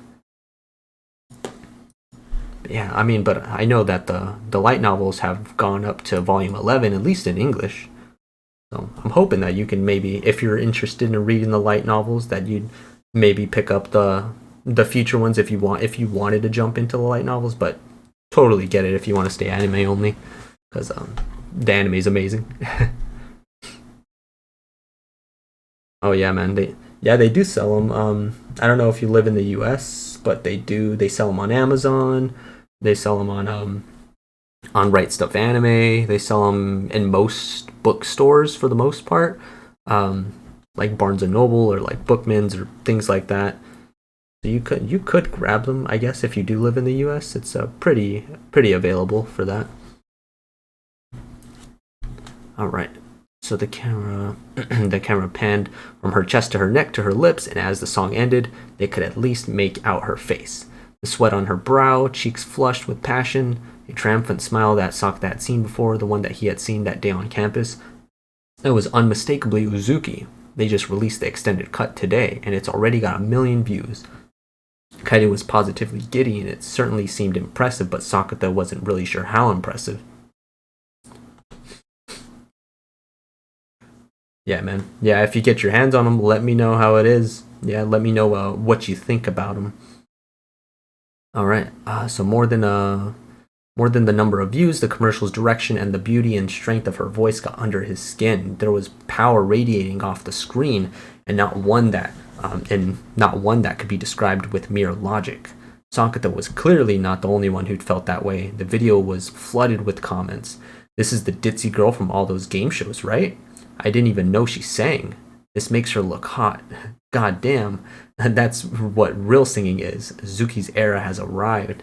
Someone knew who Uzuki was, some didn't, but this commercial had made everyone want to know more, and those rolling emotions had a real heat to them, the kind that made things happen. Yeah, so I'm assuming it's a different style of song that she sung. That was the Toko Kitashima song. She was doing the cover of it. I'm assuming it's a very different style than what she's typically used to. At least most of the ones that we hear of or whatever. From Sweet Bullet is always like very very poppy, very, upbeat and bouncy, kind of like you could kind of say. But this one, I'm assuming, is more of like a slow song that she could really like show off her range of her voice, or just her voice in general and how nice it is. Maybe a slower song. But yeah, I really want to hear it. I can't wait till they adapt this into anime version, because this would be freaking awesome to hear and see everything. Um, all right, so the night came and went. It was Thursday, October 6th. On his way to college, Sakata changed to the Kekkyu line at Yokohama Station and bumped into Uzuki on the red train. Not in the flesh or anything, just her photo hanging from the ceiling ads. She was all on her own on the cover of Shonen Manga Magazine. On a Shonen Manga Magazine? What? She was still sitting down, one leg pulled up on against her chest, an oversized sweater off one shoulder, while her black hair spilled over her pale bared skin. It was oddly alluring, but she was biting into an orange, and her expression looked rather surprised, which was cute in an age-appropriate way. Like you were seeing the real her, a face only her boyfriend would normally get to see.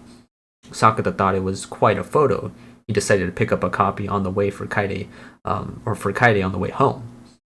He was still staring on it, thinking all that, when a voice behind him said, "Sakata, you're staring too hard." He turned his head and found a girl in a mask and a hat, the real Uzuki.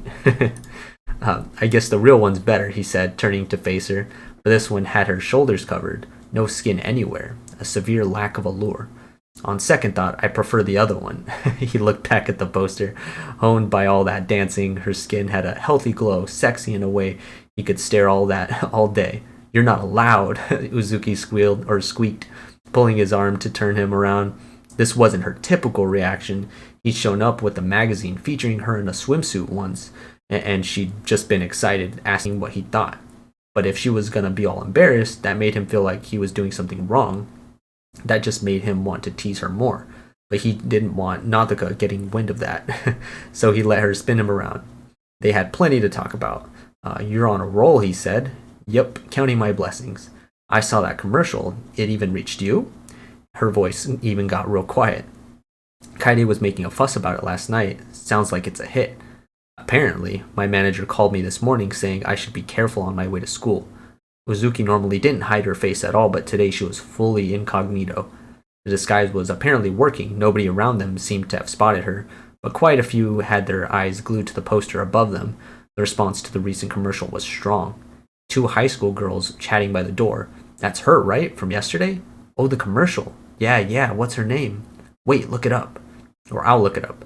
They both took out their phones. The old Uzuki likely would have gone over to them and introduced herself, oblivious to how shaken they'd be.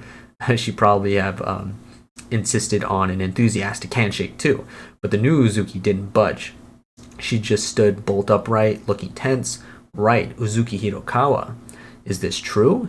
It says that she's going to the Yokohama City College, and she might take this train. Wow, we might actually run into her."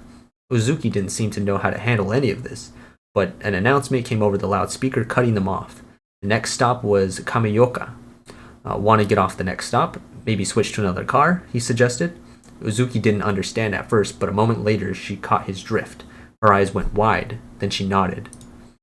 Sakata and Uzuki hopped off the car at the Komiyuka, but the next car also had high schoolers talking about her commercial. 3 boys this time.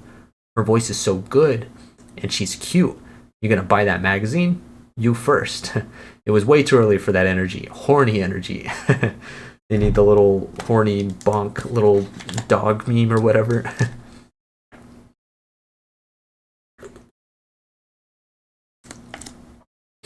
Yeah, you said, yeah, main motivation for reading the novels, seeing what Futaba is up to. From an anime only watcher POV, she like disappeared. Freaky Friday sister arc. Yeah, for real.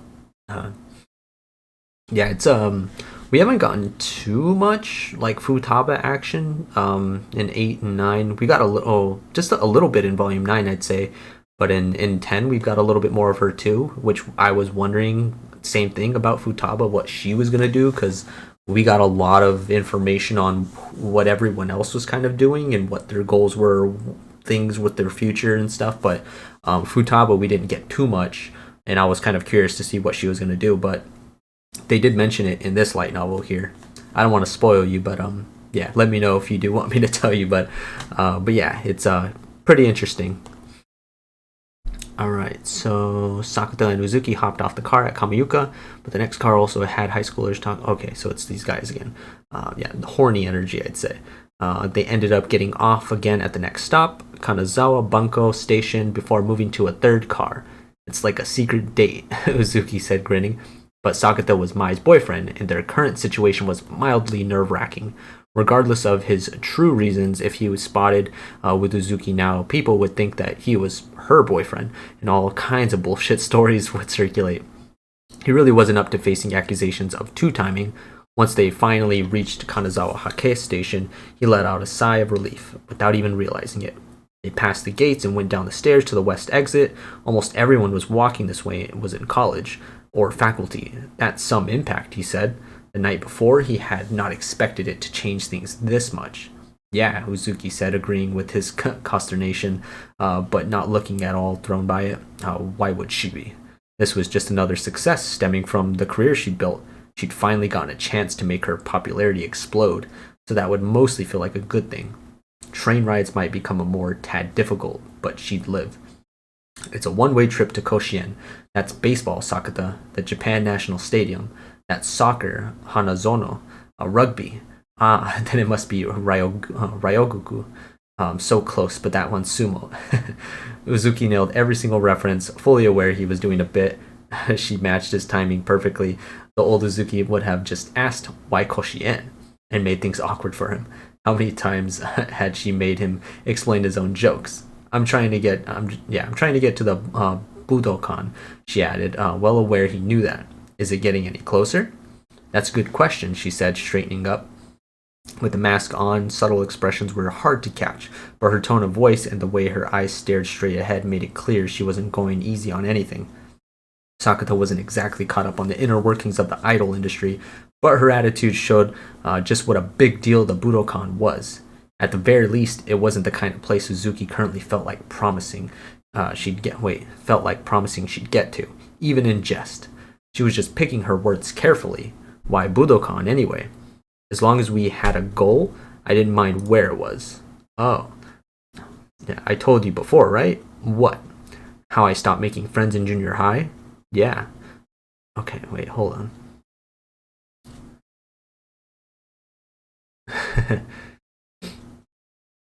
I just want to personally know if her entire arc went to waste. Utaba in the newest books more. Yeah, she is for sure.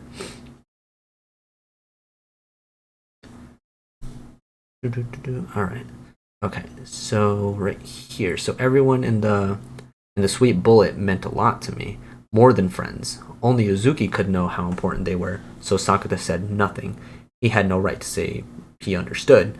Aika and Matsuri have graduated, but the rest, Nadaka, Yai, Ranko, and Hotaru, I still want to go there with them, together. The last word was a whisper, which made it clear that was what really mattered here. And the success of this commercial would put the wind in their sails, hopefully helping them achieve their goals. It wasn't just another step, it was 3 or 4. But from a different perspective, her agency was already thinking about giving Uzuki a solo debut, and this could be the start of making that happen. After all, that commercial was all her. If you were going to make a move, it was best to strike while the iron was hot. Just walking with her like this made it clear how much the world's eye was on her right now. The students around them were giving them lots of looks and pretending not to notice. Uzuki was well aware of their attention and was doing her best to not look. Not look his way. Half of these are for you, she said. What? The looks. Looks of envy, wondering how he came to know not just Mai Sakurajima, but also Uzuki Hirokawa. But I'm glad we met. I appreciate your candor, but I'm afraid my heart belongs to Mai. Hopes dashed. I didn't mean met at all. I meant bumped into each other on the train today. Obviously, he knew exactly what she meant, and if Sakata knew it, then she knew it, he knew it, or she knew he knew it. And in full knowledge of that, she'd gone along with the joke, and laboriously explained the whole thing. Sakata, you are an incorrigible tease. You only just worked that out? Yeah, I had absolutely no idea. They passed through the main gates. As they followed the path through the trees, they drew even more looks. This was the break between first and second periods, between the students arriving for the second period and students moving between classes. There were crowds of people. If this were anywhere else, hardly anyone would have spotted her. But everyone here knew. It was common knowledge. Uzuki Hirokawa was a student here. And if you were aware you might spot her on campus, then it was easier to see through her disguise. The mask and hat weren't really doing much here. Maybe I'll add some glasses tomorrow. Mai said it helps if you change up your hair. Oh, good idea. Uzuki was still staring straight ahead, as if the attention wasn't fazing her, but she knew exactly what was going on. She could feel it in the air. Then her eyes darted to the side of the Ginkgo path, to an area filled with boards listing cancelled classes, syllabus information, etc. A girl was standing in front of a board covered in club recruitment posters, calling out to students passing by. Interested in being a student volunteer? Sakata knew her. Oh, it was Ikumi Akagi. What? Yeah, we haven't seen much of her like at all. I'm sure. Yeah, she's gonna be more prevalent in the next light novel in volume 11. But I still would like to see a little bit more of her. All right, so we only just started out, and we're eager for more members. She was holding out flyers, but no one was taking them. A pair of girls passed right in front of her, busy chatting. A man wearing wireless headphones raised a hand, rejecting the offer. We're supporting the education of children who refuse to attend school, and we still need more help. Ikumi's voice was calm and clear, undaunted, but not a single student stopped to talk. A few shot her puzzled frowns, but they exchanged glances once they passed her, smiling and whispering, "Volunteering, huh?" Their eyes were saying, "Wow," or "Couldn't be me," taking stock of each other's value. And once they'd done that, they were satisfied. They never even looked at Ikumi again. The conversation shifted right back to cafes with hot waiters or whatever. No one else even slowed down or showed any interest. Ikumi kept on talking until someone finally stopped. The girl next to him. Not because Ikumi had spoken to her, they were still a good 10 paces away, but Uzuki had stopped and was staring at Ikumi and at the crowd passing her by. He could tell she was looking at the little smiles on their faces. Uzuki's lips quivered. The edges of her eyes turned down, a hint of sadness. Sakata. He waited for her to speak again. Pretty sure he knew what was coming. He thought this might come. It was an exchange he'd hoped to avoid. But Uzuki wasn't about to let him off the hook. Once she realized she had to ask, her mask was off and she was looking right at him. They laughed at me too, she asked. They laughed at me too, she asked. Her expression didn't change, and he had no words for her, only the tiniest of nods, barely one at all. Ooh. Damn. I feel bad for Uzuki, damn it. Because, like, they always tell her, like, she's not great at reading the room, and she's just, like, so bubbly and, like, so, like, I don't know. She's just such a good, at least to me, she's such a good time. She's so cheery, and I love that. I love that sort of energy, even though it seems like a little bit like they're kind of clueless in some sorts of ways, but it's always just good vibes and, just always being cheery, and I don't know, it's just always a good time, kind of.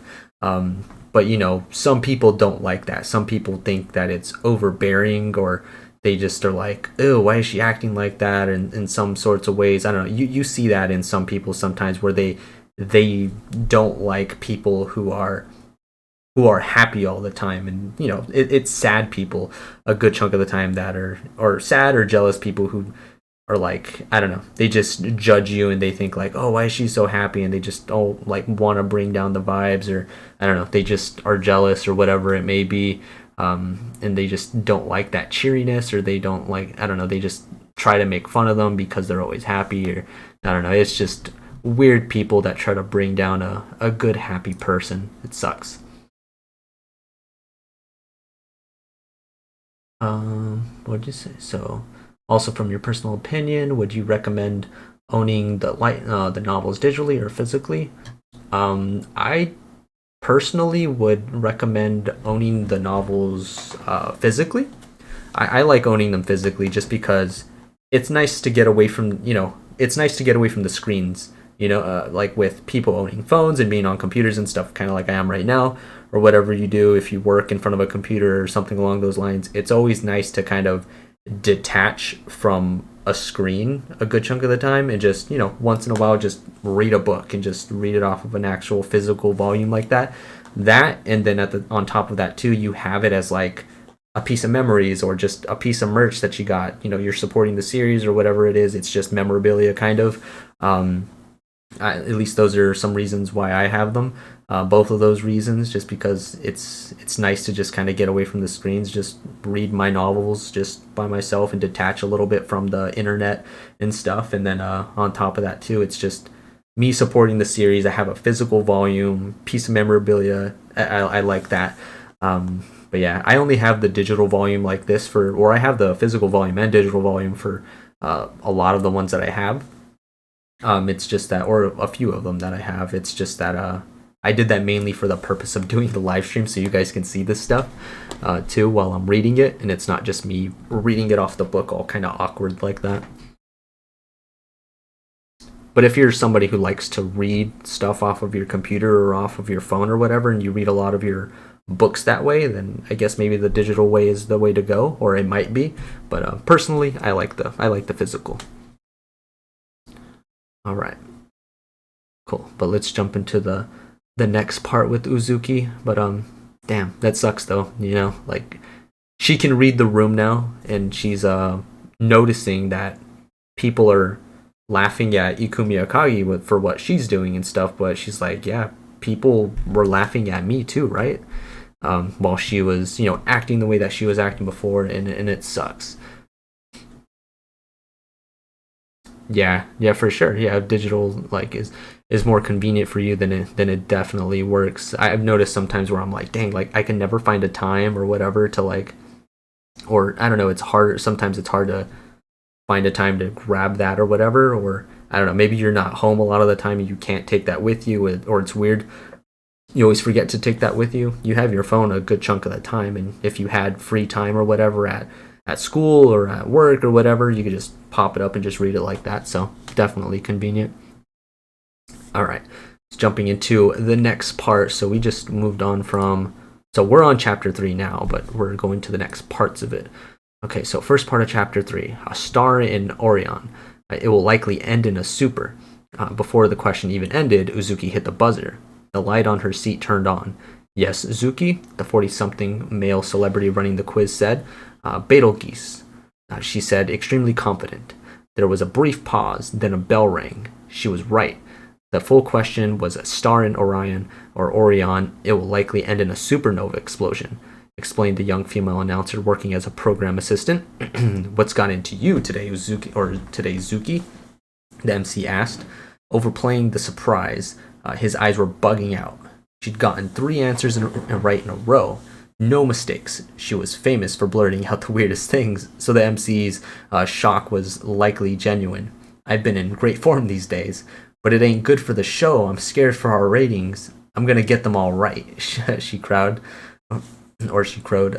Please don't, he wailed, all on the TV screen. They laughed at me too. 10 whole days had passed since she'd asked the question. Now it was Monday, October 17th. He wasn't sure when this game show had filmed, but since they mentioned her commercial, it was definitely after they expanded the cut. The expanded cut was released. The exact date aside, Uzuki's new attitude was definitely helping her reach the right answer. Uzuki, you gonna be a real singer now? The MC asked, joking around. I already am, Uzuki said, playing the crowd and getting a big laugh. It's like I don't even know you. This is no longer a performance. He looked genuinely baffled, but I guess this is working too, so let's roll with it. Nadaka was also on the show, forcing a smile. The camera briefly cut to her, and Sakata caught the tension she was hiding. He couldn't be sure exactly how she felt about all of this, but undoubtedly, thoughts were being had. Thoughts about the changes in Uzuki. Sakata was watching this unfold in the staff room at the cram school. His math classes had wrapped up, and he was writing notes on how Kento, Yamada, and Judy Yoshiwa, Kento, Yamada, and Judy Yoshiwa were progressing when the principal switched on the TV over the couch in the back. This Uzuki Hirokawa is pretty funny, the principal said. Yep.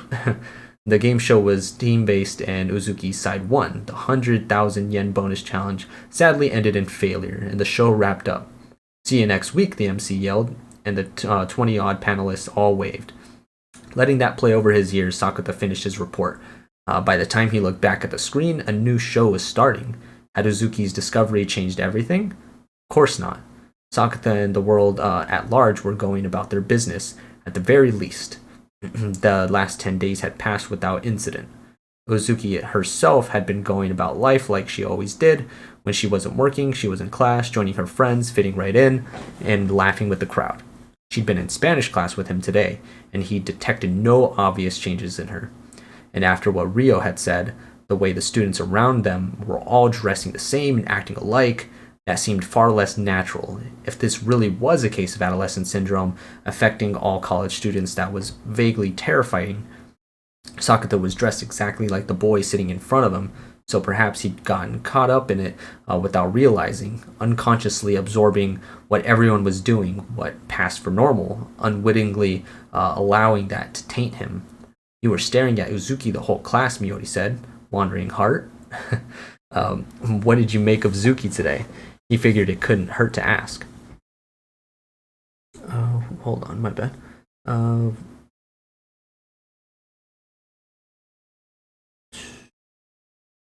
So far, I'm enjoying the novel.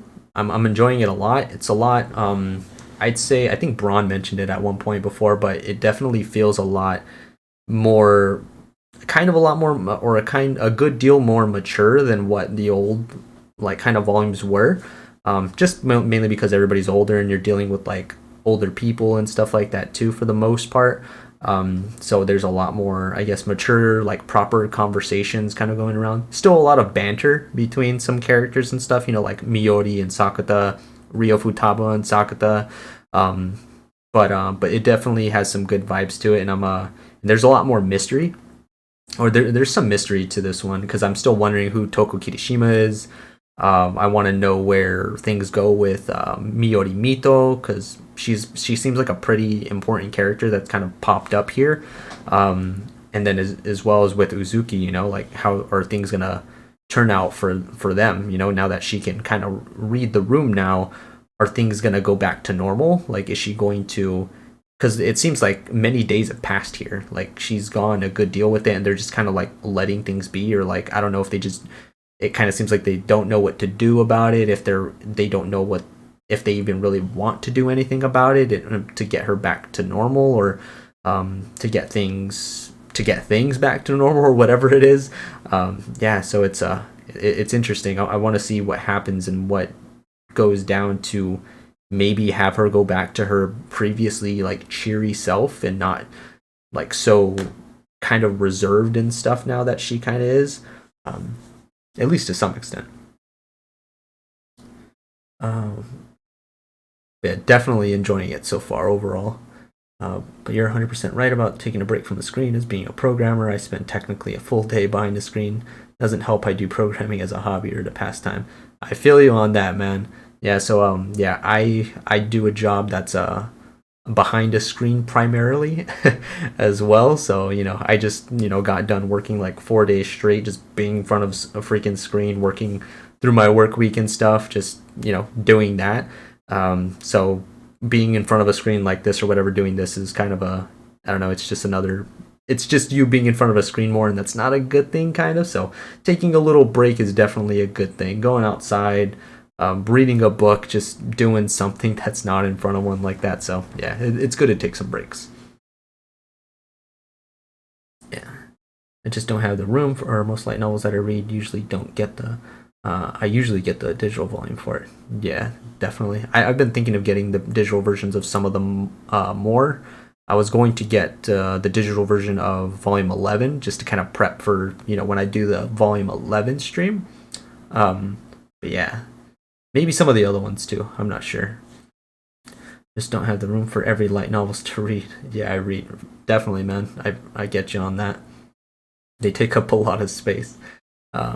Yeah, especially if you have a good deal of them. Yeah, the characters are great. So when I have friends over, I might a little maybe. I know, right? They're like, what are all these? And it's just a big old stack of freaking Bunny Girl Senpai, or just Rascal Does Not Dream light novels. They're like, you're a big fan of that, right?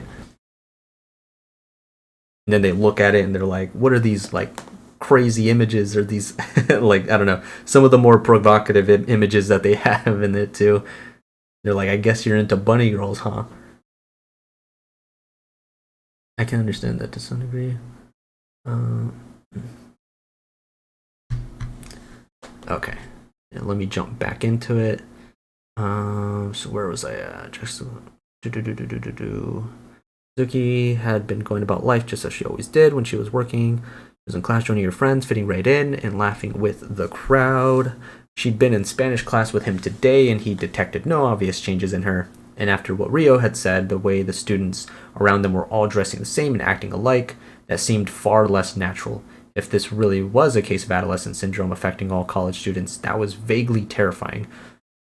Sakata was dressed exactly like the boy sitting in front of him, so perhaps he'd gotten caught up in it without even realizing it.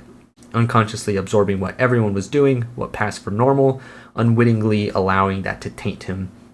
You were staring at Uzuki the whole class, Miyori said, wandering heart. What did you make of Uzuki today? He figured it couldn't hurt to ask. She seemed normal enough, was all he got back. Sakata was the one asking a weird question, so he deserved that look. But he found it hard to believe nothing was different. Uzuki had figured it out. She knew what her friends had thought of the old her. She knew what the world had made of a semi-successful idol, and that must have changed something inside her. Yet Uzuki was going about her business like everything was the same, hanging out with the college friends who'd mocked her behind her back, eating lunch together, enjoying good times. It was hard for him to read that as a happily ever after scenario. He didn't think this would work out long term. If they could keep this up without anyone forcing themselves, then fine. But it was clear that Uzuki's hard work was the only thing keeping it all above water. And the more she bottled up stuff, the bigger the explosion to come. But knowing that alone did not give him any way to stop it. Thus, he'd spent the last 10 days stewing. I'm out of here, he said, getting up. See you at your next class, Sasagawa-sensei. I'll be there. Sakata headed for the changing room, shuffling off his uniform coat. He stuck it in his locker and grabbed his backpack. Time I went home. There was nothing left to do here. His fretting about Uzuki's issues wasn't going to change a thing either. All he could do was wait for something to happen and do what he could and when it did. But outside the locker, he ran into Kento on his way out. Yo, Sakata-sensei, have a good one, the kid said. Go straight home. Can't. I gotta hit the store and get me some of that chicken. The kid was honest if nothing else. Kento didn't even slow down. He was out the door already. Goodbye, sensei. This time it was Judy's turn. Go straight home, he said again. I will, she said, clearly meaning it. She turned once at the door, bowed, and left the building. Maybe the whole athlete culture drilled it into her, but she really minded her manners, and that made her seem older than what she was, the exact opposite of Kento. Guess I'd better get going myself. But if he left now, he'd probably run into both of his students in the elevator. That would be awkward. So he spent a minute pointlessly inspecting the mock exam posters on the wall. Once he'd wasted enough time, Sakata took the elevator to the first floor. He scanned the road outside the office tower, but Kento and Judy were long gone. Kento had chicken to buy, and Judy had probably gone straight home like kids should.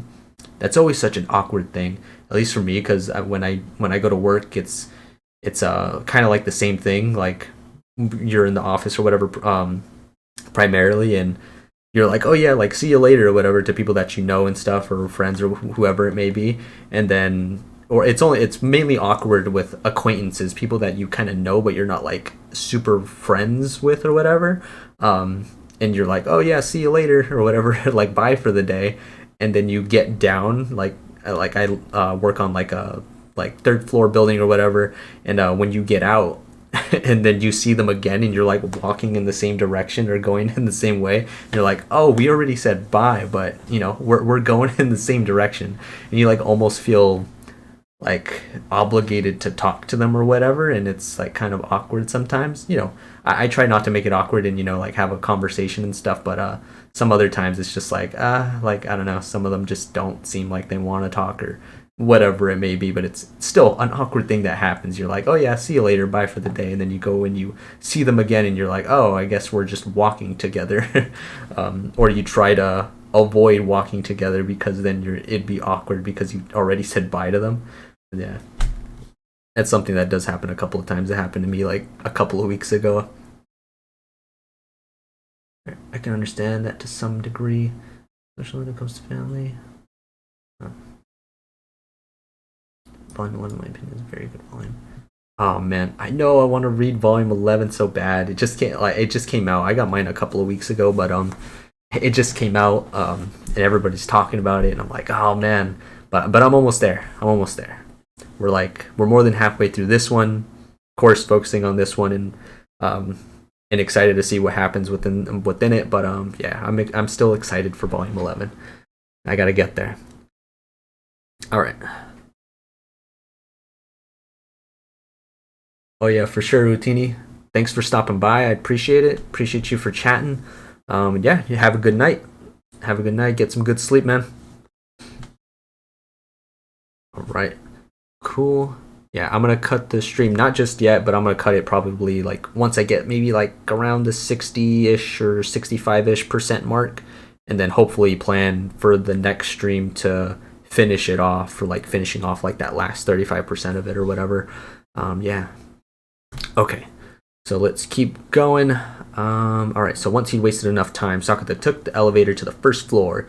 He scanned the road outside the office tower, but Kento and Judy were long gone. Kento had that chicken to buy, and Judy had probably gone straight home like kids should.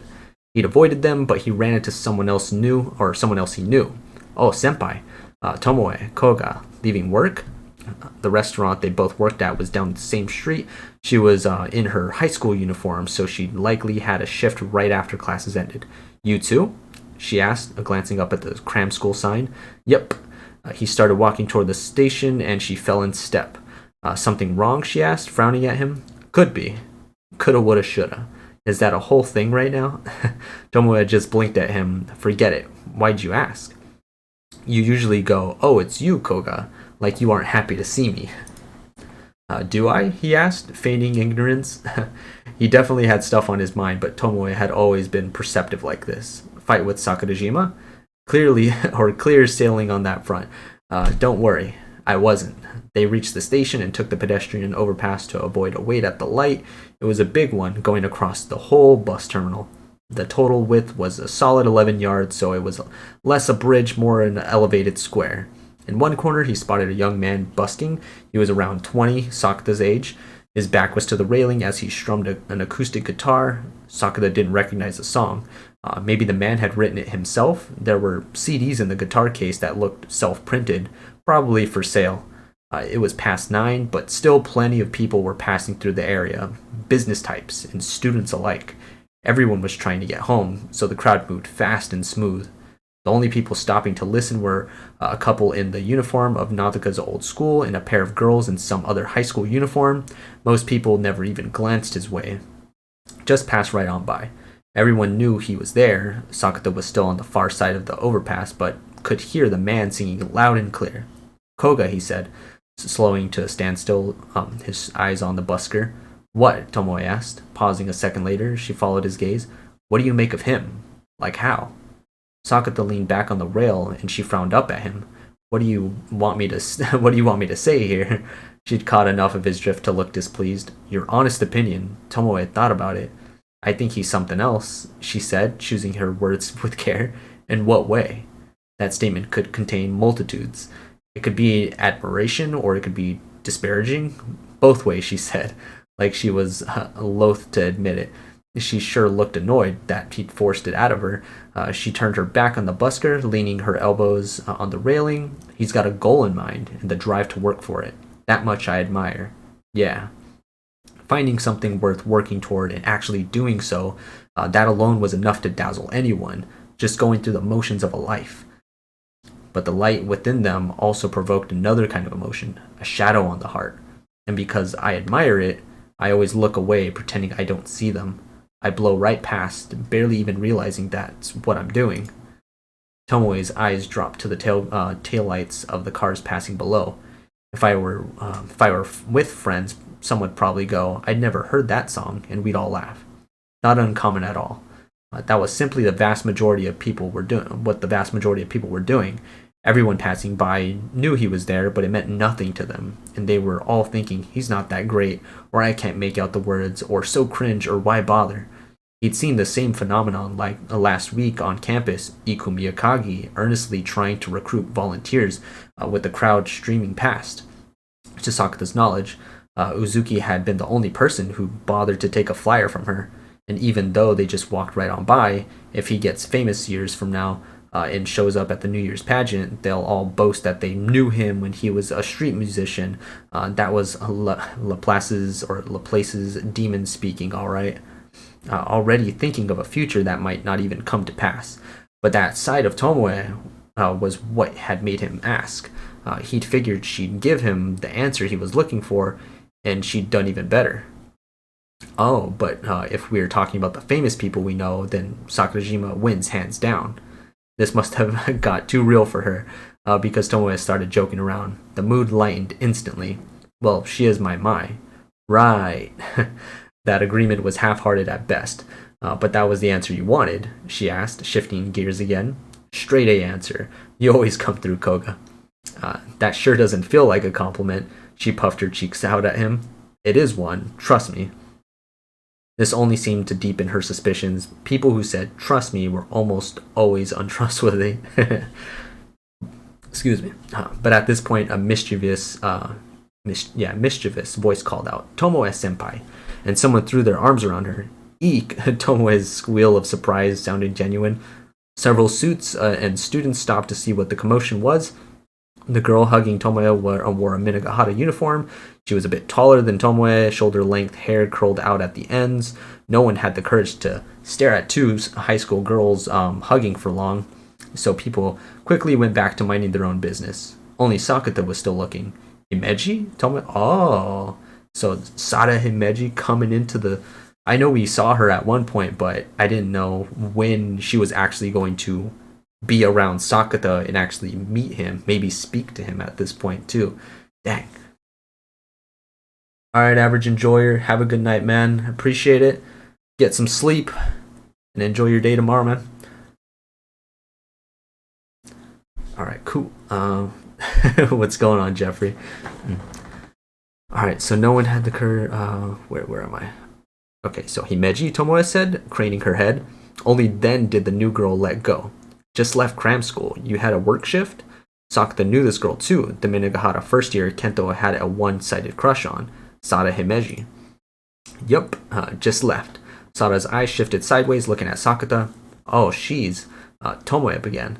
Sada Himeji, Sada said, talking over her. Sup, he said, figuring out it was best to act like he didn't know her, explaining why he did would likely be a headache. The whole preempted student-teacher romance thing was best never mentioned again, and keeping his source on that name secret would be better for Kento. And this is Tomoe tried to introduce him too. Asasagawa sensei, right? Sada said, jumping in again. Oh, right.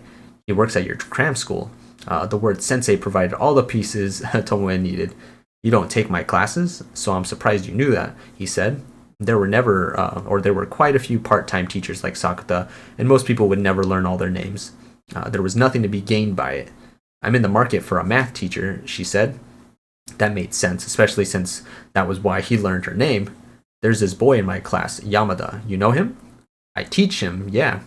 He said you were real good at teaching, so I was thinking that might be a good fit. She grinned at him, a twinkle in her eye. She was serious when it mattered, but she clearly had a sense of humor too. I didn't know Yamada thought that highly of me. Maybe Kento thought if he recommended Sakata, he'd get to take classes with Sada. That seemed likely, but this was less of a cunning ploy than just hopelessness. Can I ask for you? She asked. Sada's eyes were locked on him, staring him right in the eye. She had been the whole time like someone told her when she was a kid to look at people when she talked to them, and she was diligently following that advice to this day. Oh, okay, my bad. I didn't know. I thought you meant good night to everybody. Oh, but glad you're staying in, average enjoyer. All right. I'm glad we're getting to see a little conversation between Sada Himeji and Sakata after a little bit now, getting to know her a little bit more, setting up for the 12th light novel there. So it seems like this is, carrying on and setting up for her to become Sakata's student, and then like so on and so forth, setting up for that 12th one for sure. Yeah, I can't wait to see a little bit more of what happens with that and the dynamic between her and Kento, because Kento has a crush on her, and then Sakata and all that, and then Sakata and Judy, or yeah, Judy is her name, I believe. Alright, so if you really want to understand the math, I'd say Futaba Sensei's better. She's mostly physics, but does math too. If you just want to pass the test, I'm more your speed. His unvarnished assessment got a giggle out of her. Asasagawa Sensei's pretty funny, huh? She said, glancing at Tomoe. Maybe, but mostly he's just a weirdo. Tomoe wasn't playing nice. Koga, you're bad for business. You weren't exactly selling yourself. That was almost an outright attack. Sakata had intended that was an accurate assessment. Most students cared more about their test scores than actual comprehension. At least Sakata had. Sada looked from Sakata to Tomoe, then said, "Sorry, I'm interrupting here. I'll leave you to it." Huh? Ah, wait. Tomoe tried to stop her, but she was already running off. We're not. This desperate cry never reached Sada. She was already lost in the crowd. Tough break, Tomoe-senpai. She hit him with her fiercest glare. If you see Himeji at work, make sure you untangle that mess, Asasagawa-sensei. If I can remember. You'd better. Still, she super likes you. Wait, what? Hold on. Still, she super likes you. We were both on the sports festival committee, so... Hold on. Wait, if you see Himeji at work, make sure you untangle that mess, Asasagawa-sensei. If I can remember, you'd better. Still, she super likes you. We were both on the sports festival committee, so... What's that for? Seems like you're not that into her. Tomoe had definitely been way less familiar. None of the warmth she used with her friend Nana Yonayama. I don't not like her, but like I remade myself for high school, right? Her confidence was slipping away, and she seems like she was on the ball in junior high. He asked, possibly even earlier, one of the girls at the center of the class, even in grade school, he'd had the same impression. While I was a total dork. Scowling, she started walking. The street musician had put his guitar away, apparently done for the day. Sakata glanced at him once, then followed Tomoe. Senpai, you're actually a good teacher. I spent last year studying my ass off. These are the dividends. You were even studying on breaks at work. Oh yeah, Koga, you know what you're doing yet? Or wait, you know what you're doing yet? She said something about a girls' school in the city having referrals available. I managed to land a referral, put the application in last week. Congrats. I ain't in yet. Referrals are practically guaranteed, so I hear. But you never know. Results announced in late November? Why do you know? That just came with the cram school teacher territory. His students weren't sitting exams this year, but he'd heard plenty of chatter and wound up picking up stuff. I'm expecting presents when I get in. Like what? Wait, you'll actually get me something? Then I just Then I know just the thing. What? The earphones from Uzuki's commercial. They were passing the electronics store by the station's north exit. Tomoe's eyes were on the store entrance, like he should buy them here. This was unmistakably the place to buy earphones, and if he was shopping local, nearly all the electronics in his house came from here. They're not cheap. They were the latest wireless earbuds, like 20,000? Even worse than I thought. It'll help make up for everything. What did I do? Years of sexual harassment. She might have a point there. If this clears the slate, maybe it's worth it. Dang, I should have asked for something pricier. Let me off with Zuki's earphones. You're serious? He knew perfectly well she'd been joking. You've helped You've helped Kaede quite a bit. Kaede had gotten the hang of waiting tables, but at first she'd only managed it when Sakata was also on duty. But their schedules didn't always line up. So Tomoe had done her best to take shifts with Kaede whenever he couldn't, and that had brought the two of them together. Guess I'm not surprised you know Uzuki, he said. Kaede told me all about her, how nice she'd been, how fun her shows were. These days I'm even hearing her name at school. Huh? That really drove home how much buzz there was. She's at your college. A loaded question. Same major, so I guess we're friends. He certainly thought they were. You sure know a lot of cute girls, Tomoe said, rolling her eyes. You're one of them. That's not how I meant it. He felt like he'd done the same bit recently. Was that with Miori? Probably. Probably. I'm leaving. Tomoe stalked off down the stairs, fuming. I'll walk you there. They'd been going the same way until they were over this bridge anyway. She grumbled at him for a few more minutes, but when she was finished with that, she started peppering him with questions about school. Is college fun? Fun how? Did you have trouble making friends? When that was done, he saw her off and headed home. All right. So going off to part 2 of chapter 3. All right.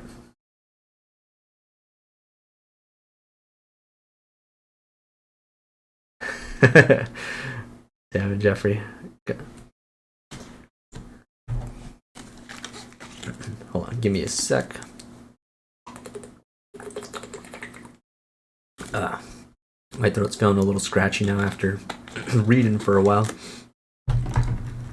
Dang, it's almost 11 already. Alright. I plan to get to 65%. Hopefully that lines up with maybe the next part. The next day, Sakata left the house on his way to college and found Nadaka out front, hat pulled low, eyes downcast, her back against the wall by the entrance. She saw him step off the elevator, and the look on her face was definitely, finally. This was no chance encounter. She had clearly been waiting for him. Is that Isaac? What the heck? I saw the I suck and I was like, whose name is that? I think that's Isaac's.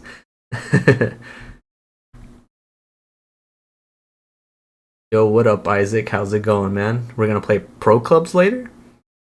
Jeffrey, we're gonna play pro clubs in a little bit? So I can finally get a goal? Alright. No, Mai, he asked, coming closer. Her chute ran late, so he crashed at a hotel and is going straight to class. She seemed in unusually low spirits. I know, she called last night. They'd mostly talked about plans for Saturday. Mai had a rare day off and suggested they go somewhere together, but Sakata had a shift at the restaurant until 3 and couldn't get out of it. They'd ultimately agreed to meet near Fujisawa Station once he got off. Mai had mentioned a movie she wanted to see, so they'd likely end up one station over at the Tsuchido movie theater. Then don't ask. Nadaka was definitely being unusually downbeat, less hostile than dead on her feet. It was just past 9, and he had a second period class at 10:30. He wasn't sure what Nadaka wanted with him, but he didn't want to miss his train, so he started walking. She matched his pace.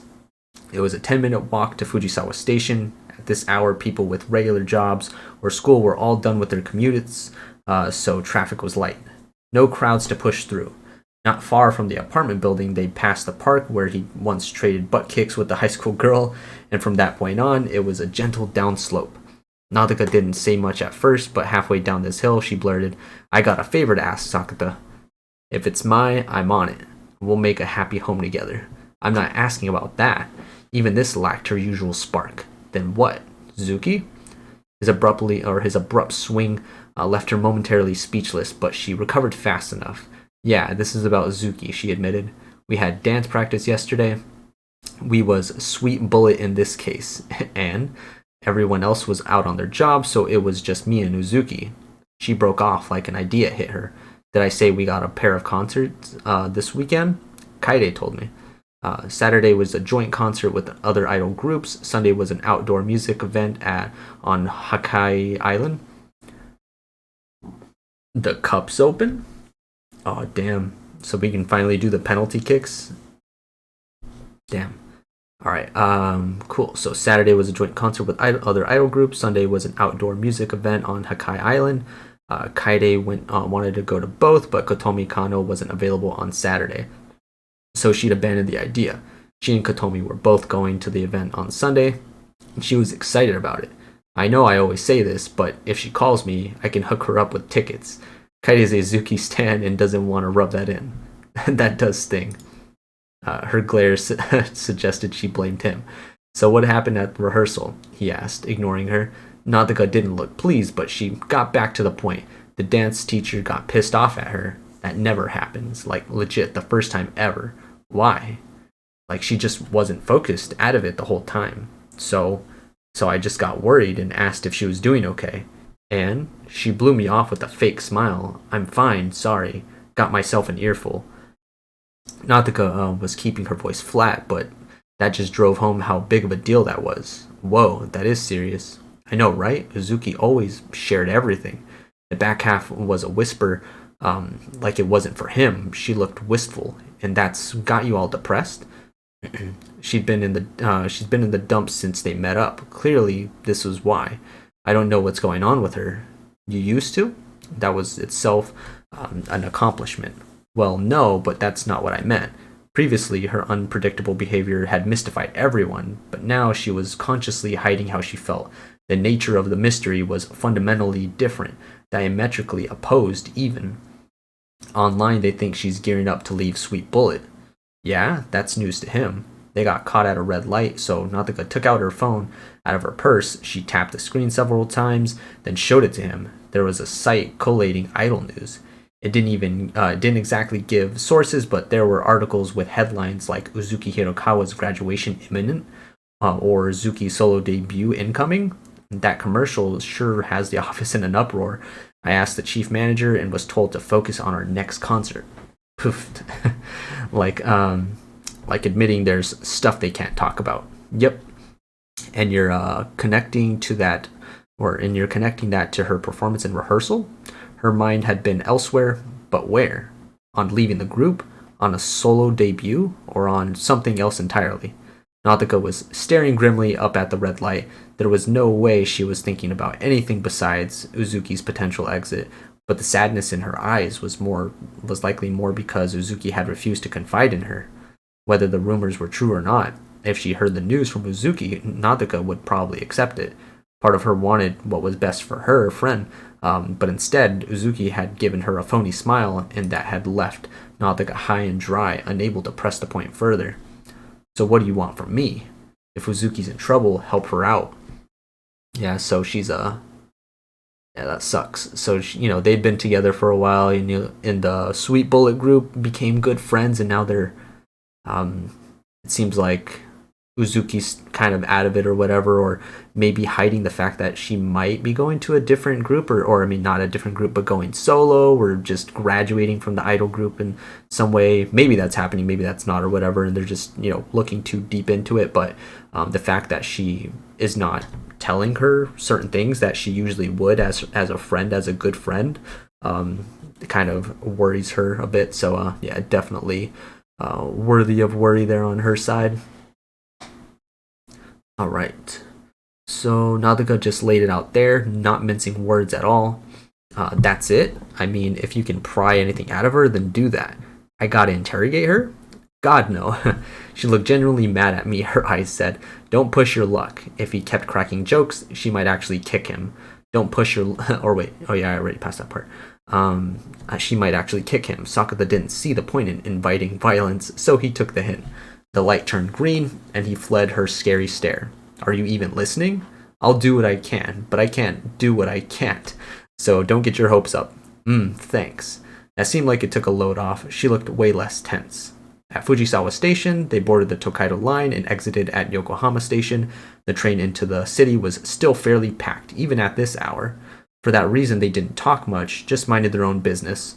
Once they switched to the Keikyu line, they were outbound, and the vibes was much more relaxed. The express for Misakiguchi raced along, skipping most stations. Sakata and Nathaka were hanging onto the straps, jostled by each bump, talking about the school festival next month. Apparently there was a beauty contest.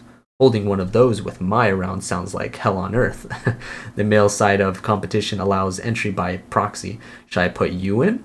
I don't want to get any more popular, so I'll pass. At that point, the train pulled into the Kanazawa Hake station. The doors opened and he followed Nathaka out. As he did, he thought he recognized someone's back out of the corner of his eye. He caught a glimpse through the doors between cars. In the car ahead of theirs, Uzuki stood on the side away from the open doors. He could see her face reflected in the glass. The bell rang, warning that the train was leaving. Before the doors closed, he jumped back on. Sakata, Nathaka asked, spinning around. She looked surprised and confused, but the door slammed before he could explain. He just pointed at the car ahead, looking even more confused. She glanced that way and hopefully spotted Uzuki, but before he could be sure, the train pulled out, leaving Nathaka behind. Smartphones sure did help with moments like this, but Sakata didn't have one. Yeah, that's what I was exactly what I was thinking. I was like, oh yeah, he like just jumped back on, and yeah, he couldn't really explain what was going on because the doors closed or whatever. And I was like, he could just text it to her or something like that. And I was like, wait, he doesn't have a phone. Crap. So yeah, she's probably hopefully she did see that and didn't think that he just like ditched her and was trying to get away from her or something. All right, so he glanced up at the map above the door. The express stopped at Opama Station, then both Shiori and Yokosuka Chuo Station. After that, it stopped at Horinuochi and turned into the Kurihama line. From the point it stopped at everything until the tracks ended. Where was Uzuki going? She was still leaning against the door, vacantly watching the view go by. It didn't seem like she'd simply miss her stop. Uzuki didn't get off at any stations on the way. Half an hour after leaving Kanazawa Hake, they reached the end of the line, Misaki Guchi Station. Sakata did consider getting up and speaking to her, but he wanted to see what she was up to, and he wound up leaving her to it. The doors opened, and the few remaining passengers disembarked. The man across from him pulled a fishing kit off the rack, slung a cooler over his shoulder, and said, "All right." Even with the train empty, Uzuki didn't move. Was she going to ride it back to college? But then she seemed to realize it was the end of the line, looked around, and got off like she had nothing better to do. Sakata followed her out.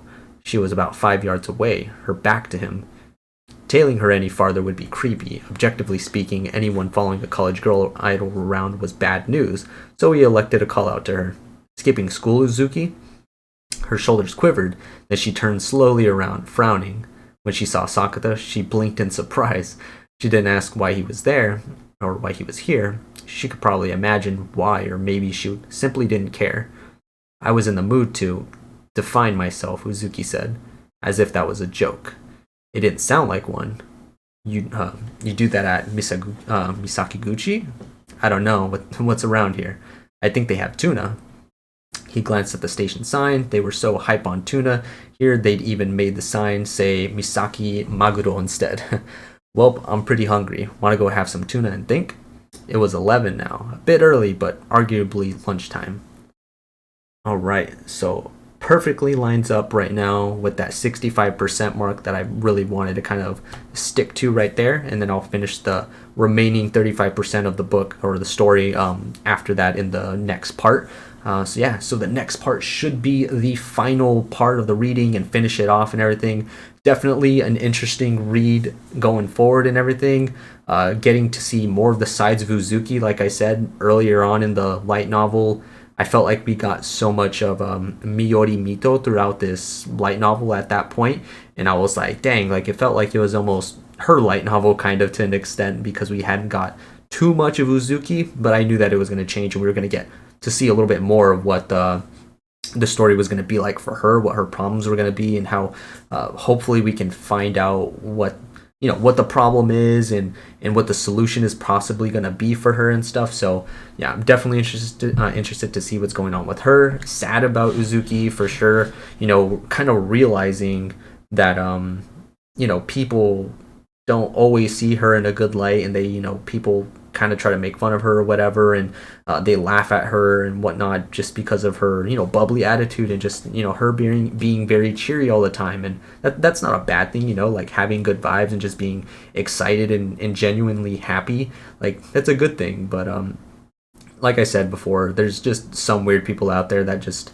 think it's weird or think it's cringe, and they just don't like it when other people are happy, and they try to bring you down or whatever it is. But yeah, I'm hoping that she can find herself like she's trying to do right now, and Sakata's able to help her in some sort of way, and she could hopefully tackle this problem that's going on right now, this adolescent syndrome, and hopefully get her back to normal, because it's definitely a little depressing. It's very sad. I feel bad for her that she's feeling the way that she is feeling, and not her genuine self, the way that she, the Uzuki Hirokawa that we know and love.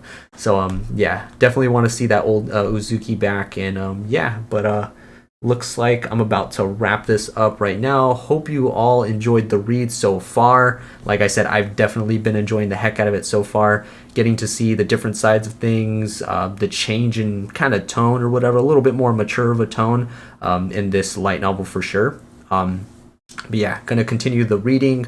Hopefully, maybe I can do it since I'm off for like the next couple of days. Maybe I can do it like tomorrow or like on Sunday or something like that. So I'm hoping I can finish it off over the weekend for sure. But I will make sure to post any updates or anything like that on when I'm going to be doing that next live stream in the community tab on YouTube. I'll throw it in the Discord chat as well. So anybody that hasn't already joined the Discord, make sure to go hop in and join if you guys haven't already. Or if you haven't already subscribed and people are watching after this or during it or whatever, then yeah, subscribe if you guys want. And yeah, hit that notification bell to get notified for whenever I do upload a video. Make sure to give the stream a like if you guys can too. I'd greatly appreciate it. It helps out a ton. And yeah, I'm going to be ending the stream right now. I hope you all have a great rest of the night or a great rest of the day wherever you guys live. And I will catch you all later. Thanks everybody that did join. Jeffrey, Average Enjoyer, Isaac, Utini, Braun, everybody that did join. Yeah, I'm sorry if I missed anybody. But yeah, hope you all have a good night, good day. Catch you all later. See ya.